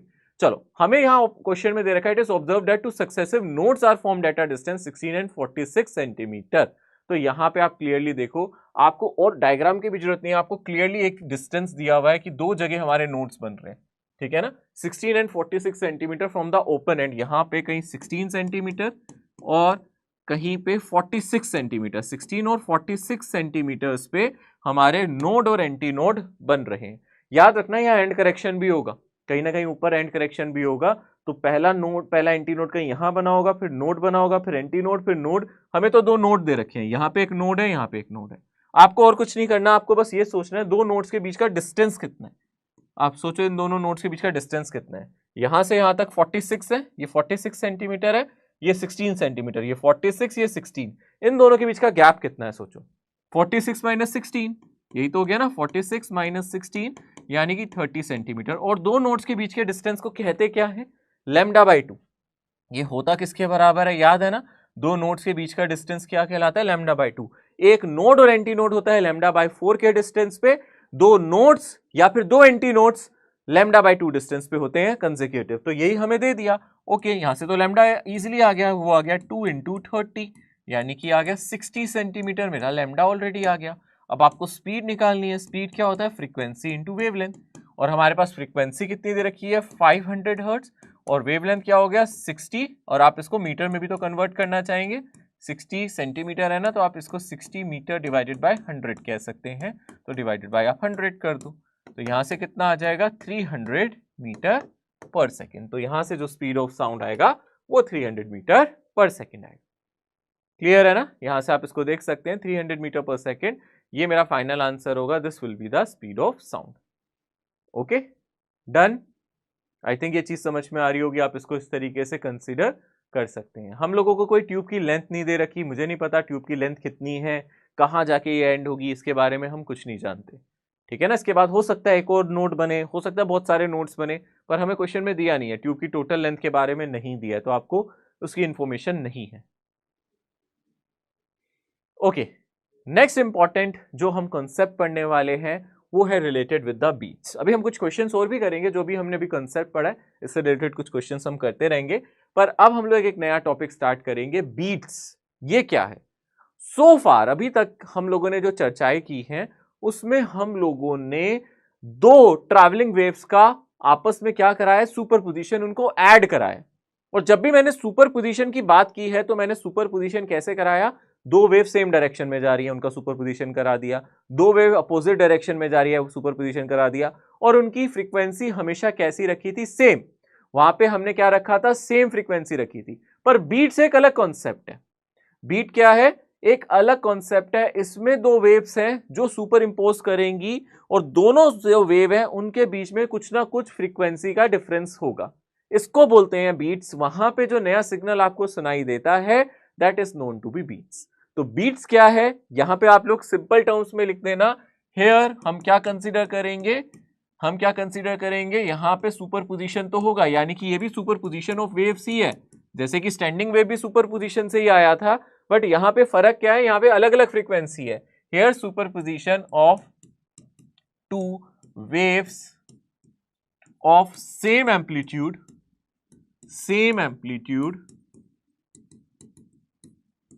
and slightly different frequency is taken, and slightly different frequency, थोड़ी सी डिफरेंट लेनी है, slightly different frequency यहां पे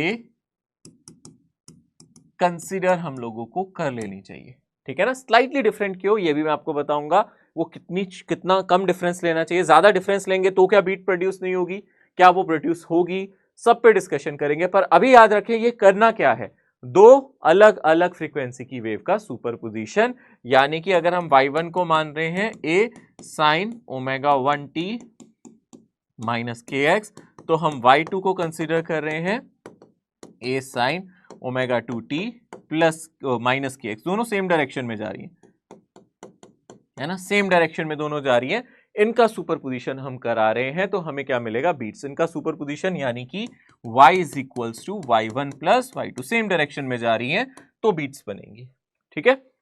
okay, a wave not travels in space but it also propagates in time.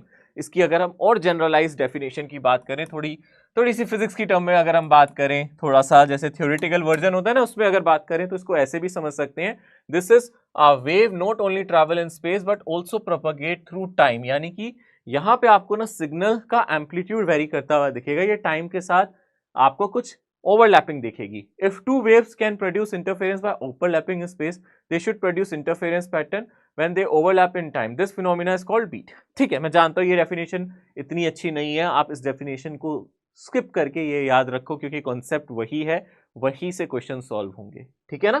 सो अगर हम बीट की बात करें तो हम बीट को ऐसे समझ सकते हैं, यहाँ पे बेटर डेफिनेशन है आपके काम की डेफिनेशन, दिस इज योर काम की डेफिनेशन। ये थोड़ी बुकिश लैंग्वेज है, ये थोड़ी किताबी भाषा है, बट ये थोड़ी सी जो मैंने ऊपर लिखी है और ये वाली भाषा आपको ज्यादा अच्छे से कनेक्ट करेगी। In this phenomena periodic change in intensity of sound, यहाँ पे साउंड का इंटेंसिटी बदलता आपको नजर आएगा। यानी कि आपको पता क्या लगेगा, जो आप आवाज सुन रहे हो ना, ये जो आपके पास सिग्नल आ रहा है ना, उसकी इंटेंसिटी बदल रही है, यानी कि उसका एम्पलीट्यूड आपको बदलता हुआ नजर आएगा। आपको अभी मैं सुना के भी दिखाऊंगा, अभी बताऊंगा ये कैसे है। ठीक है ना। इसको हम क्या बोलते हैं, बीट्स बोलते हैं।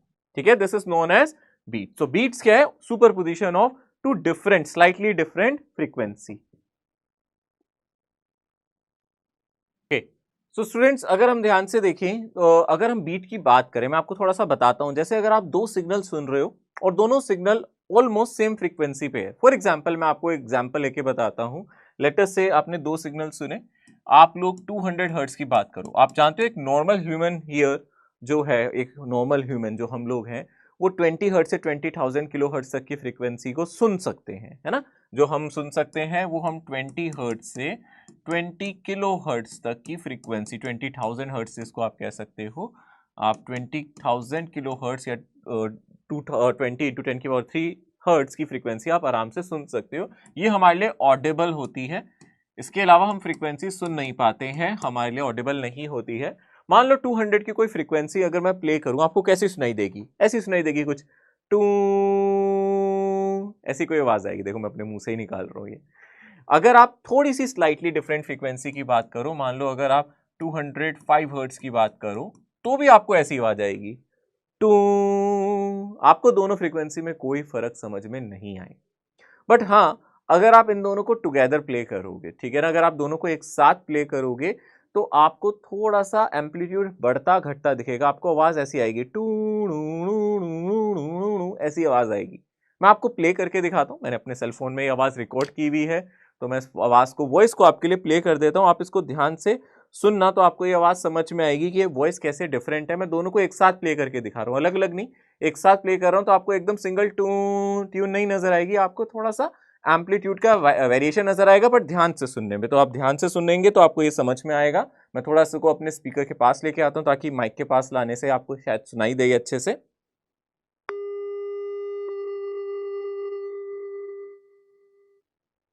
उम्मीद है आप लोगों को ये सुनाई दिया होगा टू नू नू नू नू नू। ये दो फ्रीक्वेंसी को साथ प्ले करने से आया है, ठीक है ना। दोनों फ्रीक्वेंसी को अगर हम थोड़ा सा साथ प्ले करते हैं तो ये आप लोगों को सुनाई देता है। थोड़ा सा फिर से सुना देता हूं,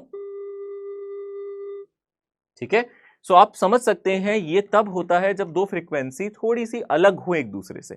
बट अगर बहुत ज्यादा अलग होंगी ना, तो ये वाइब्रेशन इतना फास्ट होगा टू नू नू नू नू कि आपको डिटेक्ट करना मुश्किल हो जाएगा। इसलिए हम जब बीट्स की बात करते हैं तो हमने बोला था कि दो फ्रीक्वेंसी एक दूसरे के साथ ओवरलैप करेंगी, और यहां पे बोला there is a periodic change in intensity of a sound.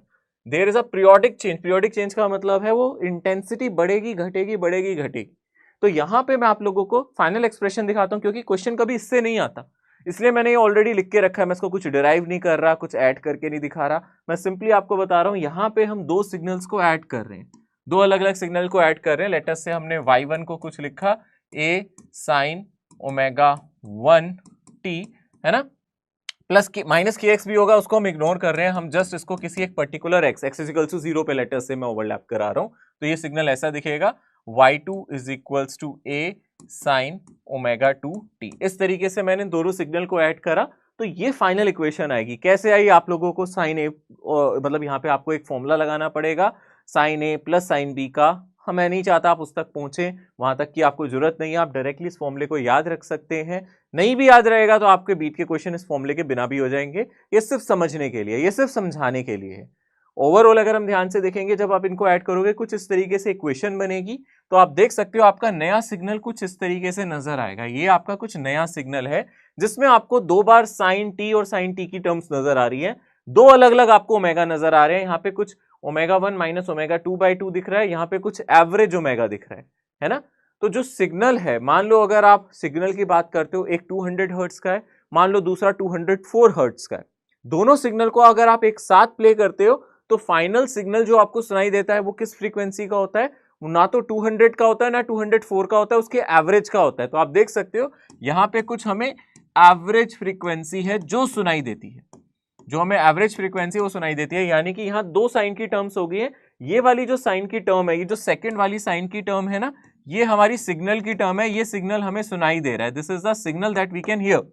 तो ये वो सिग्नल है जो हम लोग सुन सकते हैं, ये वो वाले सिग्नल की हम बात कर रहे हैं जो हम लोगों को सुनाई दे रहा है यहाँ पे, ठीक है ना। क्योंकि हम 200 सुन सकते हैं, 204 सुन सकते हैं, तो हम इनका एवरेज भी सुन सकते हैं। यानी कि अगर एक 200 और एक 204 का सिग्नल एक साथ प्ले कर दिया जाए तो उनका एवरेज ले लो, 200 और 204, उनका एवरेज कितना हो जाएगा? 202 हर्ट्ज। उससे हमें सिग्नल सुनाई देगा, पर वो सिग्नल एक कांस्टेंट एम्पलीट्यूड का नहीं होगा। उसकी जो आवाज है वो बढ़ेगी घटेगी, बढ़ेगी घटेगी, उसी को बीट कह रहे हैं। तो जो एक कांस्टेंट सिग्नल हम सुन रहे हैं, उसकी जो आवाज है वो, जैसे मैंने अभी एक सिग्नल बोला था ना, टू, एक कांस्टेंट एम्पलीट्यूड है। और अगर मैं ऐसे अपनी आवाज चेंज करूं, टू, मैं एक्चुअली एम्पलीट्यूड बदल रहा हूं, फ्रीक्वेंसी नहीं बदल रहा। ये सिग्नल वही है, 202 हर्ट्ज का एवरेज फ्रीक्वेंसी से आ रहा है, बट यहां पे उसका एम्पलीट्यूड यानी कि इंटेंसिटी जो वो बोल रहा है ना, वो बदल रही है। और जो इंटेंसिटी का वाइब्रेशन है वो यहां से देखा जा सकता है। वो 2 के फैक्टर को अभी आपको नहीं देखना, आपको सिर्फ इसका डिफरेंस देखना है। यानी कि जो भी फ्रीक्वेंसी का डिफरेंस होगा, ये एंगुलर फ्रीक्वेंसी है ना, हम सिंपली फ्रीक्वेंसी की बात करेंगे। जो भी फ्रीक्वेंसी का डिफरेंस होगा, 200 और 204, उन दोनों के जो बीच का डिफरेंस है वो एम्पलीट्यूड में वाइब्रेशन क्रिएट, वो एम्पलीट्यूड में वेरिएशन क्रिएट करेगा। यानी कि अगर एक सिग्नल 200 हर्ट्ज का है, दूसरा 204 का, तो आपको 4 बार उसका एम्पलीट्यूड बढ़ता घटता नजर आएगा। यानी कि 4 बीट सुनाई देंगी 1 सेकंड में। बात समझना ध्यान से। यहां पे ये जो दूसरी वाली टर्म है, ये हमारे सिग्नल की टर्म है, और अगर पहले वाली जो टर्म है ये एम्पलीट्यूड के साथ कोलैब कर रही है। देखो एक 2 का फैक्टर यहां भी है, तो ये वाली टर्म हमारे एम्पलीट्यूड के साथ कोलैब कर जाती है। और जो मेरा एम्पलीट्यूड है वो कैसे वेरी करता है? हम लोगों को जो बीट सुनाई देती है, आप याद रखना, हमें जो बीट सुनाई देती है वो फ्रीक्वेंसी डिफरेंस, एंगुलर नहीं, नॉर्मल फ्रीक्वेंसी की बात कर रहा हूं, ठीक है ना। फ्रीक्वेंसी का डिफरेंस जो सुनाई देता है, इतनी बीट्स पर सेकेंड हमें सुनाई देंगी, इसको कहते हैं बीट्स पर सेकेंड। इतनी बीट्स हमें इतनी बार एम्पलीट्यूड वेरी करता हुआ सुनाई देगा। यानी कि अगर एक सिग्नल 200 का है, दूसरा 205 का है, आपसे पूछे कितनी बीट्स पर सेकेंड सुनाई दे रही है, तो आप क्या बोलोगे? ऐसे में कितनी बीट सुनाई दे रही है? हमें बस इतना याद रखना है, 205 माइनस 200 कर देंगे, यानी कि बड़े में से छोटा माइनस कर देंगे, 5 हर्ट्ज पर सेकंड। 5 हर्ट्ज का मतलब ही होता है पर सेकंड। इतनी 5 बीट्स पर सेकंड आपको सुनाई देंगी, ठीक है ना। यानी कि हमें क्या सुनाई देंगी? 5 बीट्स, 5 बार इसका एम्पलीट्यूड वेरी करेगा पर सेकंड। हम इस तरीके से लिख सकते हैं। और कभी कभी इसी को बीट फ्रीक्वेंसी भी बोल देते हैं, कि कितनी बीट्स आपको सुनाई दे रही है पर सेकंड, इसी को बीट फ्रीक्वेंसी बोल देते हैं। सवाल कहां से आता है? सवाल आप लोगों से कैसे पूछता है, मैं आपको ये दिखाता हूं। उससे पहले, सवाल से पहले एक जरा इसका ग्राफ भी दिखा देते हैं, डेमोन्स्ट्रेट करते हैं। जो भी मैं अपने वॉइस से बता रहा था, अगर आप सिग्नल की फॉर्म में देखोगे तो कैसा नजर आएगा, आप देखना ध्यान से। यहाँ पे 2 सिग्नल है, जैसे मैंने पहले एक सिग्नल प्ले किया था टू, दूसरा भी ऐसे टी। दोनों सुनने में एक जैसे होते हैं, देखने में भी एक जैसे लग रहे हैं, इसमें बहुत ही कम फ्रीक्वेंसी का डिफरेंस है, इसलिए आपको ग्राफ में देखने में ही आइडेंटिकल लग रहे हैं, पर ये आइडेंटिकल है नहीं, इनमें हल्का सा स्लाइट वेरिएशन है फ्रीक्वेंसी का। जब आप इन दोनों को ऐड करेंगे, ओवरलैप करेंगे, तो आपका सिग्नल ऐसा बनेगा। ये जो आप सिग्नल देख रहे हैं, इसकी फ्रीक्वेंसी नहीं चेंज कर रही, यहां पे इसका एम्पलीट्यूड बढ़ रहा है, घट रहा है, फिर बढ़ रहा है, फिर घट रहा है। ऐसे कुछ एनवलप्स बन रहे हैं, आप देख सकते हो, यू कैन सी यहाँ कुछ एनवलप से बन रहे हैं इस तरीके से। फ्रीक्वेंसी इसकी बढ़ रही है, 0 हो जाती है, फिर बढ़ती है, फिर 0 हो जाती है, फिर बढ़ती है। ये 1 बीट है, 2 बीट, 3 बीट, 1 सेकंड में ये जितनी बार होगा वो नंबर ऑफ बीट्स होंगी, ठीक है ना। 1 सेकंड में एम्पलीट्यूड कितनी बार बढ़ के 0 हो जाए, फिर बढ़ जाए, फिर 0 हो जाए। मैंने कहा था ना, एम्पलीट्यूड बढ़ेगा घटेगा, बढ़ेगा घटेगा, ठीक है ना। एम्पलीट्यूड टाइम के साथ वेरी कर रहा है, यहाँ पे सिग्नल का फ्रीक्वेंसी सेम है, एम्पलीट्यूड बढ़ रहा है, घट रहा है, तो ये हम समझ सकते हैं बीट है जो हमें सुनाई दे रही है। ये जो एनवलप्स बन रहे हैं दीज आर द बीट। ये एक बीट हो गई, 2 बीट, 3 बीट, यानी कि एक सेकंड में कितने सिग्नल कितनी बार ये चेंज कर रहे हैं उसी को हम बोलते हैं बीट फ्रीक्वेंसी। कितनी बीट्स हमें सुनाई दे रही है। बट ये दोनों सिग्नल स्लाइटली डिफरेंट फ्रीक्वेंसी के होने चाहिए। अगर आपने 30-40 हर्ट्ज का डिफरेंस ले लिया आपको सुनाई भी नहीं देगा। तो एक नॉर्मल ह्यूमन कितना डिफरेंस अच्छे से डिटेक्ट कर सकता है?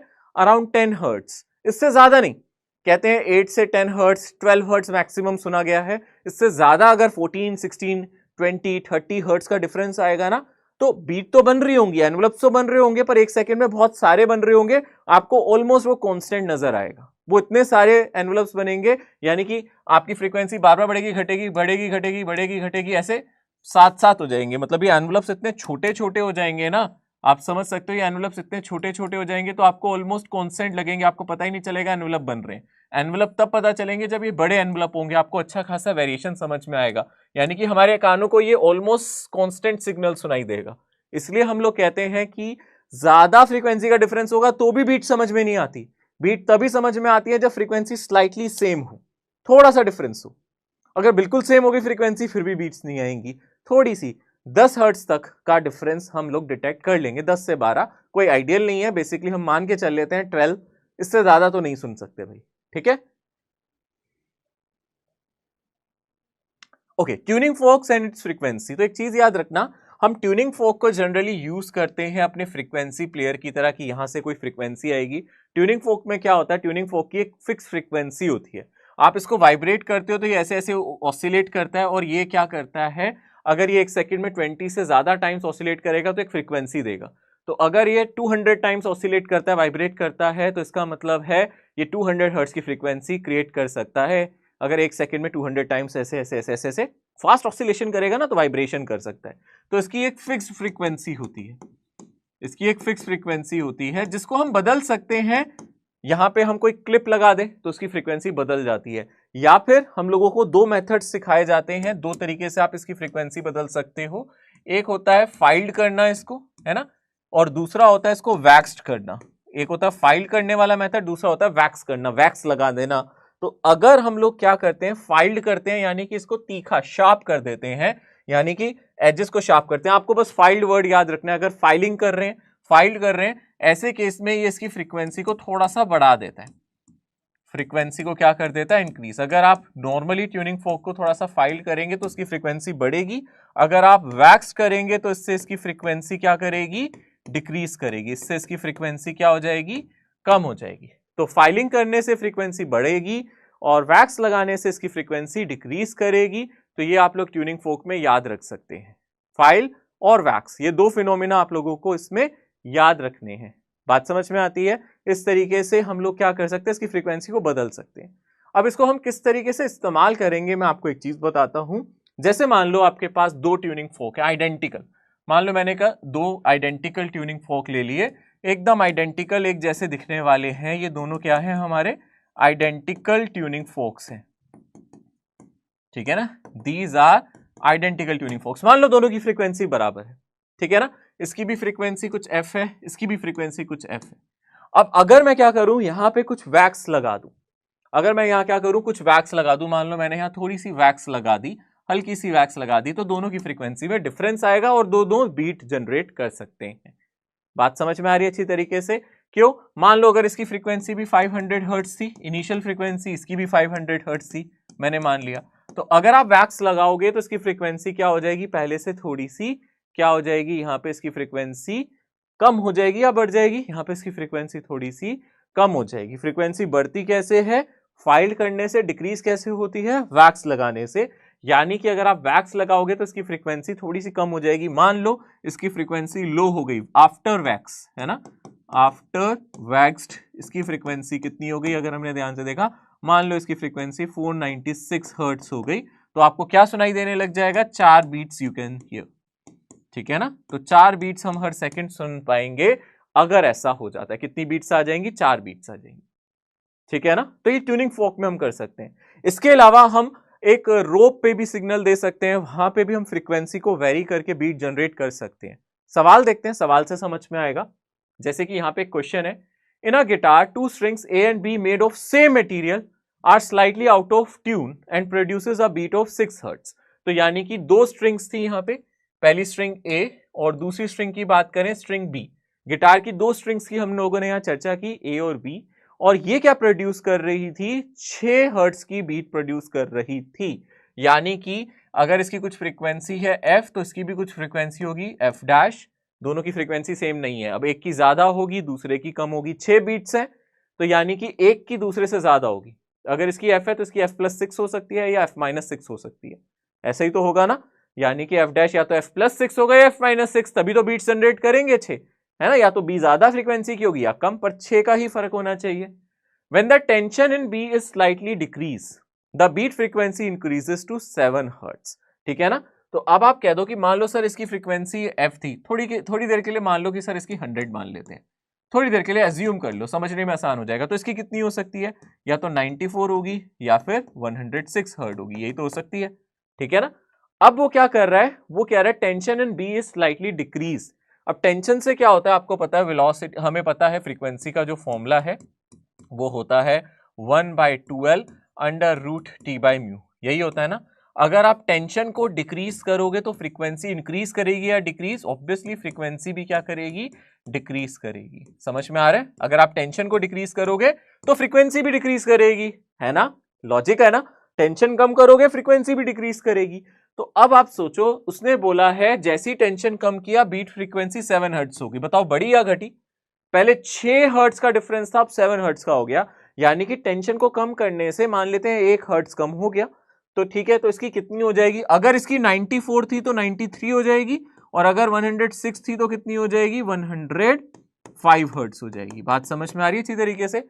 अब आप सोचो 100 के साथ 93 या 100 के साथ 105, कौन 7 बीट्स दे सकता है, सोचो, खुद सोचो, सोचो ना भाई। अगर ये 100 था तो ये 106 या 94, दो ही तो ऑप्शन हो सकते हैं, क्योंकि 6 बीट्स दे रहे थे ना यहाँ पहले, तो या तो 94 हर्ट्ज होगा या 106 होगा। उसने बोला बी की टेंशन को कम किया तो उसकी फ्रीक्वेंसी कम होगी, तो यहाँ पे उसने बोला 6 से 7 हो गई, यानी कि 1 हर्ट्ज का डिफरेंस आया, तो मैंने बोल दिया तो दोनों में से 1 हर्ट्ज माइनस कर दो।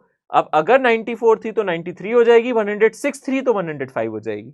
तो अब आप इन दोनों को देखो, ये दोनों मिलके हमें 7 बीट्स देंगे, ये दोनों हमें मिलके कितने देंगे, 5 बीट्स। पर वो कह रहा है कितनी बीट्स आ रही है, 7 हर्ट्ज। कितनी आ रही है, 7 हर्ट्ज, यानी कि उसकी इनिशियल फ्रीक्वेंसी 94 होनी चाहिए, है ना। यानी कि बी की फ्रीक्वेंसी ए से कम होनी चाहिए, ठीक है ना। अब यहां क्वेश्चन में हम लोगों को ऑलरेडी दे रखा था 530, है ना। आप 530 के हिसाब से भी क्वेश्चन सॉल्व कर सकते हो। चलो 530 के हिसाब से क्वेश्चन सॉल्व करो। आप मान के चलो कि सर इसकी 530 है, मैंने जस्ट एग्जांपल के तौर पे 100 लिया था, तो बी की कितनी हो सकती है, बी की या तो हो सकती है 524 या फिर कितनी हो सकती है, बोलो 524, या क्या हो सकती है 536।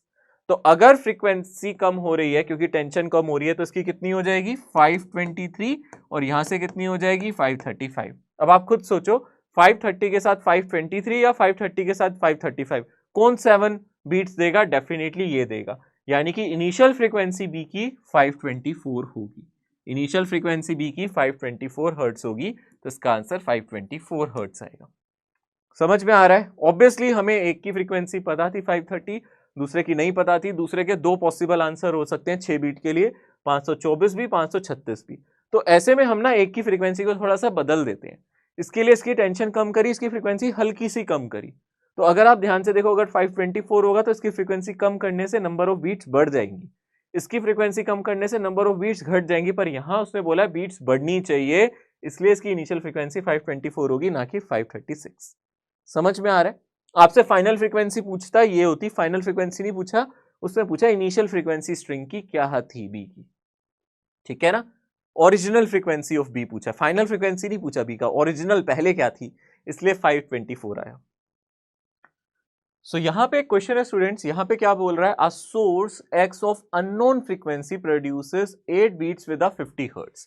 यानी कि कोई सोर्स एक्स ले लेते हैं, है ना, और इसकी फ्रीक्वेंसी मैं नहीं जानता, और एक अननोन फ्रीक्वेंसी की अगर मैं यहाँ बात करूं, सॉरी अननोन फ्रीक्वेंसी इसी की है, अगर मैं ध्यान से देखूं यहाँ पे मेरा दूसरा सोर्स है S1, इसकी फ्रीक्वेंसी 250 हर्ट्ज है। इसके साथ ये क्या कर रहा है, ये बीट प्रोड्यूस कर रहा है, और कितनी बीट प्रोड्यूस कर रहा है, 8। तो क्या फ्रीक्वेंसी हो सकती है इसकी, आपको कहे सर दो ही पॉसिबिलिटीज है, या तो इसमें से 8 माइनस कर दो 240 हर्ट्ज, है ना, या तो ये होगी फ्रीक्वेंसी, या 8 ऐड कर दो 258 हर्ट्ज। तो दो ही तो केसेस हैं, यानी कि 250 के साथ यहाँ पे 8 बीट इससे भी प्रोड्यूस हो सकती है, इससे भी हो सकती है। अब वो कह रहा है 12 बीट्स प्रोड्यूस कर सकता है 270 हर्ट्ज के साथ, यानी कि दूसरा सोर्स 270 हर्ट्ज का है, इसके साथ ये 12 बीट प्रोड्यूस कर रहा है, इसके साथ 12 बीट। अब आप सोचो इनमें से कौन प्रोड्यूस कर सकता है, खुद सोच लो इनमें से कौन प्रोड्यूस कर सकता है, आपका आंसर आपके सामने होगा। इसके साथ अगर आप इसकी बीट्स निकालोगे तो कितनी आ जाएंगी यहाँ पे 28 बीट्स, इसके साथ निकालोगे तो 12 बीट्स, तो यही दोनों तो 12 बीट्स दे सकते हैं, यानी कि ऑब्वियस सी बात है 12 बीट्स इसके साथ ही आ सकती है। 250 के साथ 8 बीट और 270 के साथ 12 बीट्स 258 हर्ट्ज वाला दे सकता है, यानी कि 258 हर्ट्ज मेरा आंसर हो जाएगा। लॉजिक है। The two nearest harmonics of a tube closed at one end and open at other end are 220 Hz and 260 Hz. What is the fundamental frequency? तो आप जरा इसको ध्यान से देखो क्वेश्चन को। क्वेश्चन में क्या कह रहा है? क्वेश्चन में कह रहा है nearest harmonic of a tube closed eight one and and open at other and. एक एंड से क्लोज है, दूसरे एंड से ओपन है, यानी कि क्लोज ऑर्गन पाइप की बात कर रहा है। यहाँ पे दो क्लोजेस्ट फ्रीक्वेंसी नियरेस्ट हार्मोनिक्स में इतनी फ्रीक्वेंसी का डिफरेंस है। तो अगर आप ध्यान से देखोगे इसमें आपको पता है, आप कोई भी दो ले लो, कुछ फर्क नहीं पड़ता, आप 3 में से 1 माइनस कर लो, 5 में से 5, यानी कि यहाँ पे आपको पता है सिर्फ ओड हार्मोनिक्स ही आते हैं। यहाँ पे फ्रीक्वेंसी F1 आती है, F3 आती है, F5 आती है, F7 आती है। तो हर एक दो के बीच में जो डिफरेंस है वो कॉमन होता है, इन दोनों का जो डिफरेंस होगा वो सेम होगा।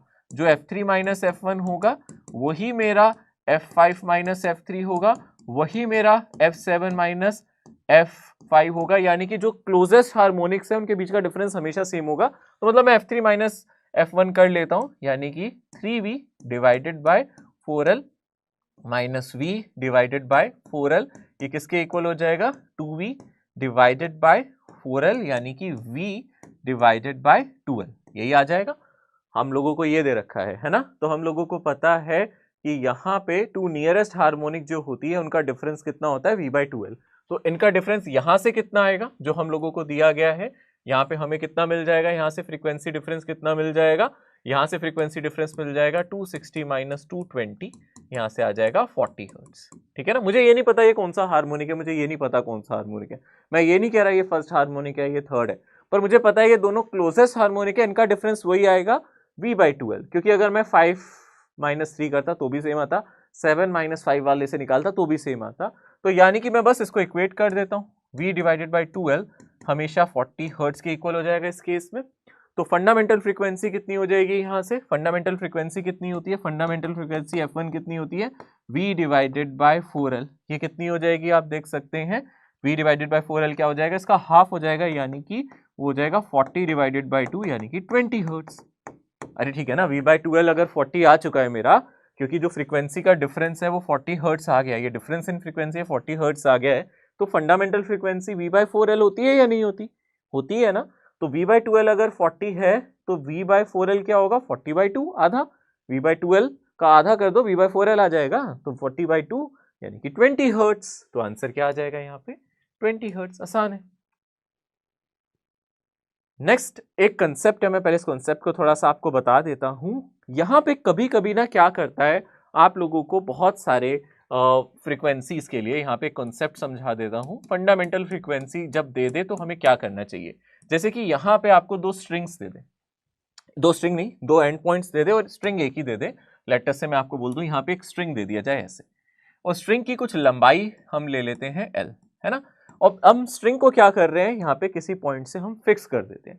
फॉर एग्जाम्पल अगर मैं ध्यान से देखूँ, यहाँ पे किसी पॉइंट पे फिक्स कर देते हैं, यहाँ पे फिक्स कर देते हैं, यहाँ पे फिक्स कर देते हैं, तो यहाँ वाली लेंथ हो गई L1, ये लेंथ हो गई L2, ये लेंथ हो गई L3, ठीक है ना। यहाँ तक की लंबाई मैंने मान ली L1, यहाँ तक की L2, यहाँ तक की मैंने मान ली L3 एंड L4 आप अलग अलग भी ले सकते हो, यहाँ तक की L3 और यहाँ से यहाँ तक की लेंथ मैंने L4 मान ली। इस तरीके से ये पॉइंट्स मैंने फिक्स कर दिए। तो फिक्स करने का मतलब है यहाँ डेफिनेटली नोड्स ही आएंगे, तो फिक्स हो गए ना ये पॉइंट, है ना। यहाँ पे भी नोड होंगे, यहाँ भी नोड होंगे, तो इसको हमने फिक्स कर दिया। तो अगर यहाँ नोड है तो यहाँ की फंडामेंटल फ्रीक्वेंसी, यहाँ की फंडामेंटल, यहाँ की अब हर जगह की फंडामेंटल अलग अलग हो जाएगी। इस पोर्शन की फंडामेंटल फ्रीक्वेंसी अलग, इसकी अलग, इसकी अलग। फंडामेंटल फ्रीक्वेंसी होता क्या है, अगर आप ध्यान से देखोगे, आप जानते हो ना फंडामेंटल फ्रीक्वेंसी क्या होता है, जहां इनकी वैल्यू 1 होती है, ठीक है ना। और फंडामेंटल फ्रीक्वेंसी का फॉर्मूला क्या होता है, जब दोनों एंड पॉइंट क्लोज होते हैं, आप सिर्फ इतनी लेंथ लो कंसीडर करो, है ना, फिर इतनी कंसीडर करो, फिर इतनी करो। आपको इन जनरल पता है फंडामेंटल फ्रीक्वेंसी का जो फॉर्मूला होता है वो होता है 1 divided by 2L into speed of string, यही होता है 1/2L into speed of string, speed of wave on string, यही होता है। यानी कि जो फंडामेंटल फ्रीक्वेंसी है वो ऑब्वियसली इनवर्सली प्रोपोर्शनल होती है लेंथ के।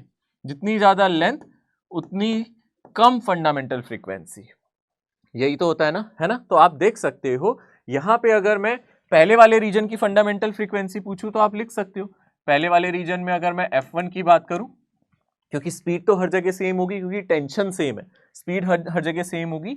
यहां पे आप लिख सकते हो v डिवाइडेड बाई 2L1। अगर आप इसकी फंडामेंटल फ्रीक्वेंसी कह रहे हो, सेकंड वाले रीजन की फंडामेंटल फ्रीक्वेंसी की बात करो, ये भी मेरा F1 है। मैं इसको देखो अब थोड़ा सा आपको साइन अलग से लिखना पड़ेगा। F1 का मतलब फंडामेंटल होता है ना, तो मैं यहाँ से लिख देता हूँ फंडामेंटल फ्रीक्वेंसी पहले वाले के लिए, ठीक है ना। F11 लिख रहा हूँ, मतलब पहले वाले के लिए फंडामेंटल फ्रीक्वेंसी कितना हो गया, ये हो गया v divided by 2L1। Second वाले के लिए फंडामेंटल फ्रीक्वेंसी F21 का मतलब है ये सेकेंड वाली लेंथ के लिए, 1 का मतलब है फंडामेंटल, 2 का मतलब है सेकेंड वाली रोप के लिए फंडामेंटल कितनी होगी, v divided by 2L2। Third वाले के लिए फंडामेंटल फ्रीक्वेंसी कितनी होगी, v divided by 2L3। Fourth वाले के लिए कितनी होगी फंडामेंटल फ्रीक्वेंसी, कितनी होगी, v डिवाइडेड बाई 2L4। समझ में आ रहा है, लेंथ के इनवर्सली प्रोपोर्शनल है ना। अब आपसे पूछ रहा है पूरी रोप की फंडामेंटल क्या होगी। आपको पता है यहाँ पे हम जानते हैं L को L1 plus L2 plus L3 plus L4 लिख सकते हैं, ठीक है ना।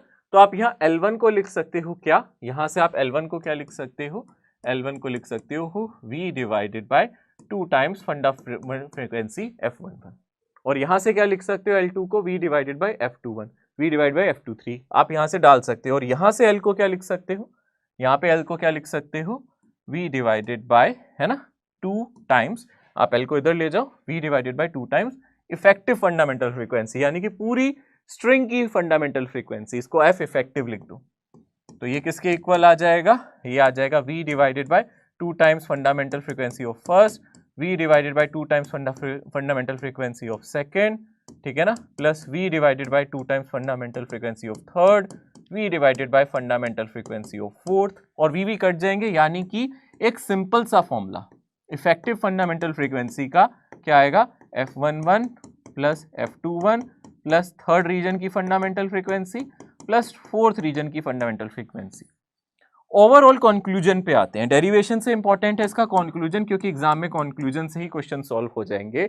यानी कि आपको अगर कोई रोप अलग अलग सेगमेंट्स में डिवाइडेड दे और हर सेगमेंट की फंडामेंटल फ्रीक्वेंसी दे दे, है ना, रोप आपको अलग अलग सेगमेंट्स में डिवाइडेड कर दे और हर एक जगह की फंडामेंटल फ्रीक्वेंसी दे दे, तो इफेक्टिव फंडामेंटल फ्रीक्वेंसी निकालने के लिए हम 1/f effective, 1/f1, 1/f21, 1/f31, मतलब हर जगह की फंडामेंटल फ्रीक्वेंसी का रेसिप्रोकल लेके जोड़ सकते हैं। इसका फंडामेंटल फ्रीक्वेंसी का रेसिप्रोकल प्लस इसका प्लस इसका प्लस इसका 1/f इफेक्टिव हमें दे देगा। ये स्ट्रिंग में भी होता है, ऐसा ही आप ऑर्गन पाइप में भी कर सकते हो। सेम आप ऑर्गन पाइप में भी ये फॉर्मूला यूज कर सकते हो। अगर किसी एक रीजन का आपको फंडामेंटल फ्रीक्वेंसी दे दे, दूसरे का दे दे, तीसरे का दे दे, इफेक्टिव पूछे तो 1/f इफेक्टिव इज 1 पहले का फंडामेंटल प्लस 1 दूसरे का फंडामेंटल प्लस 1 तीसरे का फंडामेंटल आप यूज कर सकते हो। क्वेश्चन देखो, जैसे यहां पे एक सवाल है, 2 open organ pipe of fundamental frequency N1 and N2 are joint, यानी कि दोनों ऑर्गन पाइप रखे हैं यहाँ पे, एक ये रहा, एक दूसरा ऑर्गन पाइप है। इसकी फंडामेंटल फ्रीक्वेंसी कितनी दे दी, N1, इसकी कितनी दे दी, N2। आपसे इफेक्टिव पूछ रहा है, तो सिंपल सी बात है ना, यहाँ पे 1/n इफेक्टिव का फॉर्मूला क्या 1/n1 प्लस 1/n2 नहीं आ जाना चाहिए। ऑब्वियसली अगर आप n इफेक्टिव निकालोगे, एलसीएम लोगे, N1 N2 divided by N1 plus N2 आ जाना चाहिए। तो यहां पे जो मेरी फंडामेंटल फ्रीक्वेंसी एट लास्ट आएगी पूरे कॉम्बिनेशन की, वो आएगी N1 N2 divided by N1 plus N2। समझ में आ रहा है अच्छी तरीके से, तो आप इसको देख सकते हैं, this is the effective fundamental frequency, ये पूरे सिस्टम की इफेक्टिव फंडामेंटल फ्रीक्वेंसी हो जाएगी। नेक्स्ट क्वेश्चन देखो, अगला क्वेश्चन क्या कहता है, यहां पे क्या बोल रहा है, अ pipe 30 centimetre long is open at both hand. ठीक है, एक पाइप है जो 30 सेंटीमीटर लॉन्ग है, 30 सेंटीमीटर इसकी लंबाई है। ठीक है ना, कितने सेंटीमीटर लेंथ ले ली है, 30 सेंटीमीटर इसकी लेंथ ले रखी है। ठीक है, which harmonic mode of pipe is resonantly excited by 1.1 kilohertz source, यानी कि यहाँ पे कोई ट्यूनिंग फोर्क या कोई सोर्स होगा बेटा, इसकी फ्रीक्वेंसी आपको दे दी 1.1 किलो हर्ट्स, कहने का मतलब है 1100 किलो हर्ट्स, 1100 हर्ट्स हो गया ना, 1000 से आप मल्टीप्लाई कर दो इसको, 1100 हर्ट्स हो गई। तो आप एक चीज सोचो, रेजोनेट का मतलब मैंने आपको बताया था रेजोनेंटली, मतलब फ्रीक्वेंसी मैच करना, मतलब ये फ्रीक्वेंसी इसके अंदर होनी चाहिए। आपसे पूछ रहा है कौन सा मोड होगा, ठीक है ना, यानी कि आप सिंपली कह सकते हो अच्छा मुझे इस पाइप की, ओपन ऑर्गन पाइप की फ्रीक्वेंसी एक्चुअली दे दी है। हमें पता है ओपन ऑर्गन पाइप की फ्रीक्वेंसी का फॉर्मूला होता है n डिवाइडेड बाय, दोनों एंड ओपन है ना, तो कितना आएगा 12 इंटू स्पीड ऑफ साउंड, यही तो फॉर्मूला आएगा, इंटू स्पीड ऑफ साउंड, है ना। तो यहाँ पे हम लोगों को सब कुछ दिया है, बस n निकालना है, यानी कि हम यहाँ पे डाल देंगे 1100, यहाँ पे n की वैल्यू नहीं पता, और हम स्पीड ऑफ साउंड को कितना डाल देंगे 330, 2 टाइम्स जो इसकी लंबाई है, कितनी लेंथ दे रखी है हम लोगों को 30 सेंटीमीटर, यानी कि यहाँ पे डालेंगे 0.3।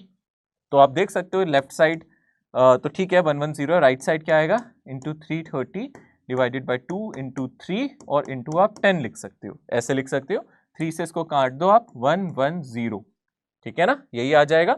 ये 1100 बन जाएगा जो 1100 से कट जाएगा और 2 इधर चला जाएगा, n की वैल्यू यहाँ पे आ जाएगी 2, यानी कि इसका सेकेंड मोड इसके साथ रेजोनेंस में होगा। तो इसका सेकेंड मोड ऑफ वाइब्रेशन इसके साथ क्या होगा, रेजोनेंस में होगा। ये हमें मिल गया, समझ में आ रहा है अच्छी तरीके से, ठीक है ना। सो हम इसको कह सकते हैं कि इजीली यहाँ पे रेजोनेंस का मतलब कुछ खास नहीं है, कुछ और क्वेश्चंस भी कराऊंगा मैं नेक्स्ट लेक्चर में रेजोनेंस से रिलेटेड, और आपको समझाऊंगा कि ज्यादा मुश्किल नहीं है, बट मैंने देखा नहीं है ज्यादा रेजोनेंस से आते हुए क्वेश्चन, बट हाँ कुछ क्वेश्चन जरूर मैं आप लोगों के सामने नेक्स्ट लेक्चर में भी लेके आऊंगा रेजोनेंट ट्यूब से। तो इसको रेजोनेंट ट्यूब भी कहा जाता है, इसके कंसेप्ट में आप लोगों से डिस्कस करूंगा। फिलहाल के लिए आप लोगों को इतना याद रखना है, ठीक है ना। तो आज जो मैंने चीजें कराई हैं ये इंपॉर्टेंट है।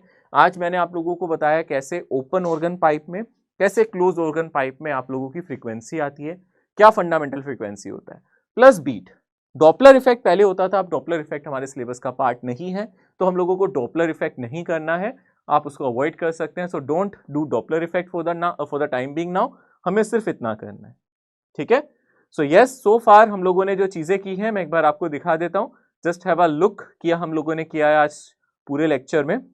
हम लोगों ने सबसे पहले स्टैंडिंग वेव ऑन रोप पे डिस्कशन किया, रोप पे स्टैंडिंग वेव कैसे जनरेट होती है अगर हम दोनों एंड क्लोज करें, दोनों एंड ओपन करें, ये हमने लास्ट क्लास में भी किया था, फॉर्मूला रिकैप किया है। फिर मैंने देखा एक एंड ओपन एक एंड क्लोज करने से क्या होता है, मैंने जानबूझ के ये पढ़ाया क्योंकि मुझे पता था ऑर्गन पाइप में ये डिस्कस करना है। बस यहाँ पे आप देख सकते हो 2L की जगह 4L हो गया, और यहाँ पे ऑड हार्मोनिक्स है, इवन हार्मोनिक्स प्रेजेंट नहीं है। फिर हम लोगों ने क्या किया, हम लोगों ने डिस्कस किया ओपन ऑर्गन पाइप जो बिल्कुल हमारी इसकी तरह था, जैसे कि हमारी स्ट्रिंग वाला केस था, क्लोज एट बोथ हैंड, है ना, इस तरीके से यहाँ पे भी हमारा केस नजर आ रहा है, या फिर ओपन एट बोथ हैंड हम कर सकते हैं, जहां हम फ्रीली हम स्ट्रिंग को वाइब्रेट कराते थे, तो वैसा सा यहाँ पे केस आ रहा है, सेम फ्रीक्वेंसी वैसी आ रही है, बस स्पीड की जगह यहाँ स्पीड ऑफ साउंड हो जाता है, स्पीड ऑफ स्ट्रिंग की जगह स्पीड ऑफ साउंड हो जाता है। एंड करेक्शन में हमने देखा यहाँ पे क्योंकि मेरे एंटी नोट थोड़े से बाहर बनते हैं, इसलिए यहाँ पे एंड करेक्शन आता है, और एंड करेक्शन लगाने के बाद जस्ट हमें ये फैक्टर जरूर ऐड कर देना चाहिए, हमारी लेंथ, इफेक्टिव लेंथ बदल जाएगी यहाँ पे। ओके, क्लोज ऑर्गन पाइप की अगर हम बात करें, यहाँ पे हमें अगेन वैसा ही है जैसे हमने आज पढ़ा था, एक एंड ओपन कर दो एक एंड को फ्री कर दो, हम स्ट्रिंग वाले केस में करते थे, ये बिल्कुल वैसा ही है। यहाँ पे हमने ये देखा था हमारे ऑड हार्मोनिक प्रेजेंट है, 2 times number of overtone plus 1 is equal to number of harmonic. आपको जो हार्मोनिक चाहिए आप ओवरटोन के हिसाब से निकाल सकते हैं, अगर आपको ओवरटोन पता है तो आप नंबर ऑफ हार्मोनिक, अगर आपको हार्मोनिक पता है तो आप ओवरटोन बता सकते हैं, ये कौन सा ओवरटोन है, तो ये आपको समझ में आ जाएगा, राइट, ठीक है ना। ओपन ऑर्गन पाइप में भी एंड करेक्शन आएगा, एक बार लगेगा। डायमीटर दिया जाए तो याद रखना 0.3 हो जाएगा, यहाँ पे 0.3d हो जाएगा। रेडियस दिया जाए तो 0.6r आप यहाँ पे लिख सकते हो। क्वेश्चंस किए थे हमने काफी इसके साथ डिस्कस, इससे रिलेटेड कुछ क्वेश्चंस भी हम लोगों ने डिस्कस किए थे, और उसके बाद हम लोगों ने क्या किया, बीट्स के बारे में पढ़ा। मैंने आपको बताया था बीट्स क्या है, ये भी सुपरपोजिशन ऑफ वेव्स है। कैसी वेव्स का सुपरपोजिशन, ट्रैवलिंग वेव्स का सुपरपोजिशन, बट यहां पे जो फ्रीक्वेंसी है वो स्लाइटली डिफरेंट है, जो सुपरपोजिशन होते टाइम फ्रीक्वेंसी है वो सेम नहीं है, बराबर नहीं है, स्लाइटली डिफरेंट फ्रीक्वेंसीज पे सुपरपोजिशन यहाँ पे हो रहा है। तो हमें जो फ्रीक्वेंसी डिफरेंस है उसी पे ध्यान देना है। कोई आपसे पूछे जो फ्रीक्वेंसी हमारे पास आएगी क्या वो फ्रीक्वेंसी डिफरेंस होगी, नहीं, जो फ्रीक्वेंसी हमारी तरफ आती है वो फ्रीक्वेंसी एवरेज फ्रीक्वेंसी होती है। हमें जो फ्रीक्वेंसी डिफरेंस होता है वो हमें बीट्स की टर्म्स में सुनाई देता है, यानी कि वो एम्पलीट्यूड के वेरिएशन की टर्म्स में सुनाई देता है ना। तो क्योंकि आप सोचो अगर एक फ्रीक्वेंसी 200 है, दूसरी 204 है, क्या 4 हर्ट्ज हमें सुनाई देती है? नहीं, हमें एक बार में 4 बार वेरिएशन सुनाई देता है एम्पलीट्यूड का, वो बीट कहलाता है। हमें 4 हर्ट्ज की फ्रीक्वेंसी नहीं सुनाई देती, हमें 4 बीट सुनाई देती है, 4 बार एम्पलीट्यूड बढ़ता है घटता है, हमें वो सुनाई देता है। ठीक है ना, एम्पलीट्यूड का वेरिएशन 4 बार होता है, हमें वो सुनाई देता है। फिर हमने इससे रिलेटेड कुछ क्वेश्चंस किए थे। यहाँ पे हमने देखा था वैक्स करने से या फाइल करने से क्या होता है, इस तरीके के सवाल भी आ सकते हैं। तो जस्ट ये टर्मिनोलॉजी मैंने आपको बताई, कुछ इंपॉर्टेंट यहाँ पे क्वेश्चन डिस्कस किए। ठीक है, हम लोग अब डिस्कस करेंगे नेक्स्ट लेक्चर में आगे की चीजें। मैं थोड़ा सा रिवाइज कराऊंगा चीजों को, ओवरऑल समरी दूंगा नेक्स्ट लेक्चर में, कुछ क्वेश्चंस रख दूंगा बीच में और हमारा ये चैप्टर कंप्लीट हो जाएगा। सो अब हम लोगों को क्या करना है, डीपीपी 3rd अटेम्प्ट करनी है। यहाँ पे डीपीपी 3 को अच्छे से अटेम्प्ट करना है आप लोगों को। और मैं आप लोगों को ये भी बता देता हूं कि आप मॉड्यूल की एक्सरसाइज 1 स्टार्ट कर सकते हैं। अगर अभी तक आपने नहीं किया, उसके जितने क्वेश्चंस आपसे हो जाएं, you can do that. Okay, आज का लेक्चर यहीं समाप्त होता है, आज के लेक्चर की यहीं एंडिंग होती है। अगले लेक्चर में मिलेंगे, तब तक के लिए टेक केयर, अलविदा, bye bye, see you soon, bye bye.